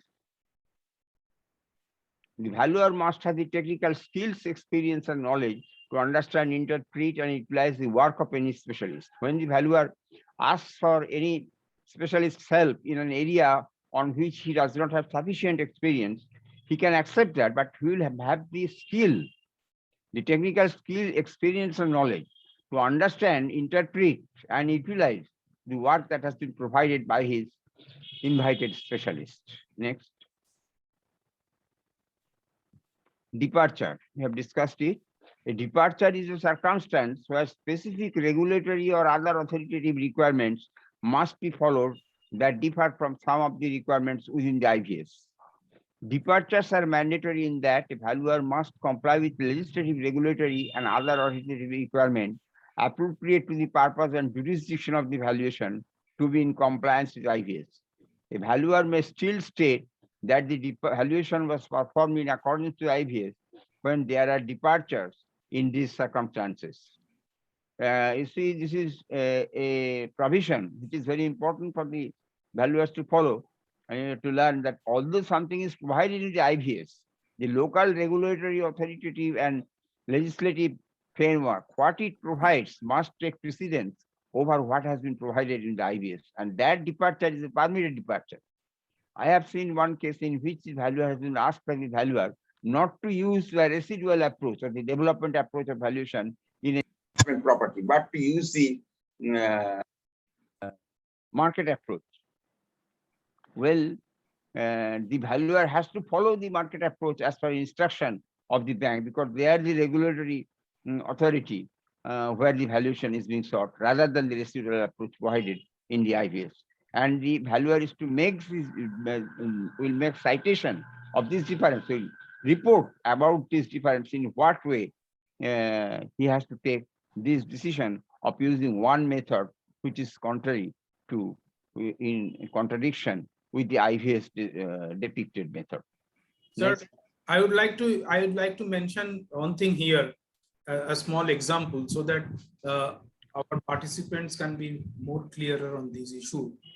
Suppose that two situations may arise. In one case, what Mr. Datta has said, that client has asked to use the income approach on methodology, income approach only, and no other approaches, because the tenant, those are there, are paying very less amount of rupees. So if income approach is only approach, then the value will come very less, and by which the client will be benefit. If the valuer follow, and in second case, the municipal corporation, for the purpose of fixing rent, fixing municipal taxation, if they go by, if they engage a private valuer and said that this portion in this area, you have to do the valuation of the properties on the basis of rental method only. Now, which case the valuer can give two different valuation report, all other sections will be as per the international valuation standard. Then which report will be non-compliant and which report will be compliant? The first report will be non-compliant to IVS, because the valuer has gone by the instruction of the client. Although the IVS says that it should be done using three methods, and whichever is best, three approaches, and whichever is best or two approaches are best, valuer has to give judgment and do the valuation. But in the second case, as because the provision, the municipal provision says, the municipal statute says that the valuation for the purpose of property taxes has to be done following the formula or the income approach only, there is no other option for the valuer to do valuation, although market approach may be better one. But in that case, the valuation has to give a departure statement in his report, and this valuation report, although it is different from the IVS instruction, but it will be treated as a IVS compliant valuation. So I believe that you have understood how departure could be treated and could make a valuation report compliant, and how the use of departure could be used by a valuer. Thank you, sir. Next. Sir, may I interrupt here? Yes, please. Sir, I think there is a recent addition in the clause, section 60.3, regarding the recent changes in the IVS, which are effective from January 2022.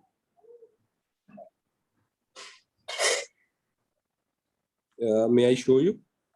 No, there is no need. You tell me. There is a From 31st January 2022, it should be adopted, but International Valuation Council hope that the VIVOs will adopt it earlier. Okay. So that is why the training has been arranged, so that our valuers will be prepared to accept any job before they will be IVS compliant. Okay. So what is your question? The question is that there is a major addition in the point 60.3 regarding the departures, that they are saying they are also authorizing the procedures which are being told by valuer professional organizations, that a valuer can adopt a procedure as they have been told by any authority or valuation professional organization VPOs in future, then this departure may be used for that reference also. Rather than any legislative or judiciary requirement, if VPOs are finalizing a matter or any procedure, then valuer can also adopt that. Yes, that's because the VPOs are the immediate regulator. They are the intermediate regulator. Our case in India, IBBI is the topmost regulator, and there is a three-tier system. And VPOs are the intermediate regulator, because IBBI has not accepted the international valuation standard, but the VPOs, they accepted the international valuation standard as the standard of their members. That is why they are member. Now you see, your RVO has adopted IVS, but you see the ICA RVO, they did not adopt the IVS. They adopted their own standard, and now whatever standard is adopted by the RVO, their members has to follow the standard. So even then, it will be their standard. The ICI members, when they prepare the report, they has to prepare their report following the ICA standard, not the IVA standard, right? So therefore, what has been said, the VPO set any rule or regulations for their member, that will also be treated. If that is a conflict between the VPO rules and the IVS, then it will be treated as a statutory for the members. They cannot go beyond the stipulations of the RVO, and therefore it could be introduced in the departure. Okay. Thank you. Sir, Datta sir. Yes. Next. As required by IVS, I think this has been discussed just now. Yes, sir. We can go next. Next.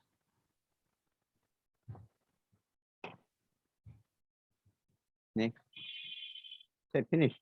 Oh, then we have come to the close of framework. This is the end. And I thank you for your kind patience. Thank you. So I would like to tell you everybody that this is an introduction to international valuation standard. This is an introduction, the framework, the glossary. From the next day, we will enter into the valuation standard from 101. To understand the standard, this is a preliminary work that the valuer should do. It is a preliminary work. Now you know what is valuation, what is departure. Now you know what is a market value, what is synergistic value. The basic things you know. Now you are from next day, we'll go into the detailing of the international valuation standard. Sir, Mansalji, please. Yes, sir. Thank you very much, sir. Thanks, friends. On behalf of all the members present here, I would like to thank Mr. Shamlas Datta and Mr. Sandeep Kumar Dev for explaining each and every word-to-word definition of this basic concept. And I think most of us will take the opportunity to go through it and to understand the basic things which we are lagging in our day-to-day professional life. Thanks a lot, sir. And friends, for your reference, I have shared the complete timetable in the group so that you can be aware for the future dates and timings of the important events. And please, I request everyone to please join the session 5 or 10 minutes before starting the session, because sometimes some important announcement is to be made on behalf of the faculties, so that to follow the important subject and topics in the future event and or in that particular event. Thank you very much, sir. Thanks, Sandeep, sir. Thanks, Shamladatta, sir, for sparing your time and valuable suggestions for this session. Thank you very much. Thanks all the members and the candidates of this event. Thank you very much, sir. Friends, sir, before you end, I request you, as because you are a member, I mean, your institution is a member of the International Valuation Standard Council. Yes, so sir. you are at liberty to provide the international valuation standard. You can download and send it to your members. So kindly send all the members before they join the program. Okay, right, sir. Otherwise, it is also available on our e-library portal as per the instructions of the IVSC. It is already placed there, and IVSC link is also placed on our official website portal. Sir, IVSC, they cannot download. They cannot download from IVSC. IVSC will allow only their members, means the VPO Yes. download. Yes, sir. We have downloaded, And you can distribute. Yeah, and a specialized link is also provided on our website in e-library, so that any member can download from there. And specialized edition of Red Book is also there. Red Book edition, in which everything changed is marked in the red line. It is also placed along with it. Specialized, special means a section is created in the name of IVSC. And the slides of this event will also be available in the CEP section, which is specially created for CEP purposes. And for that, you need to take the permission by sending your email. Just click the sharing button and you will get the permission. And just mention that you are a candidate of this batch, so that the permission can be granted within a few seconds. So friends, thanks for joining this event, and thanks for cooperating us for maintaining the discipline as prescribed, as fixed by the authority for online session. Thank you very much. Thanks once again. Thanks a lot to Sandeep Kumar sir and Shamladatta sir. Thank you very much. Thank you very much. Thank you.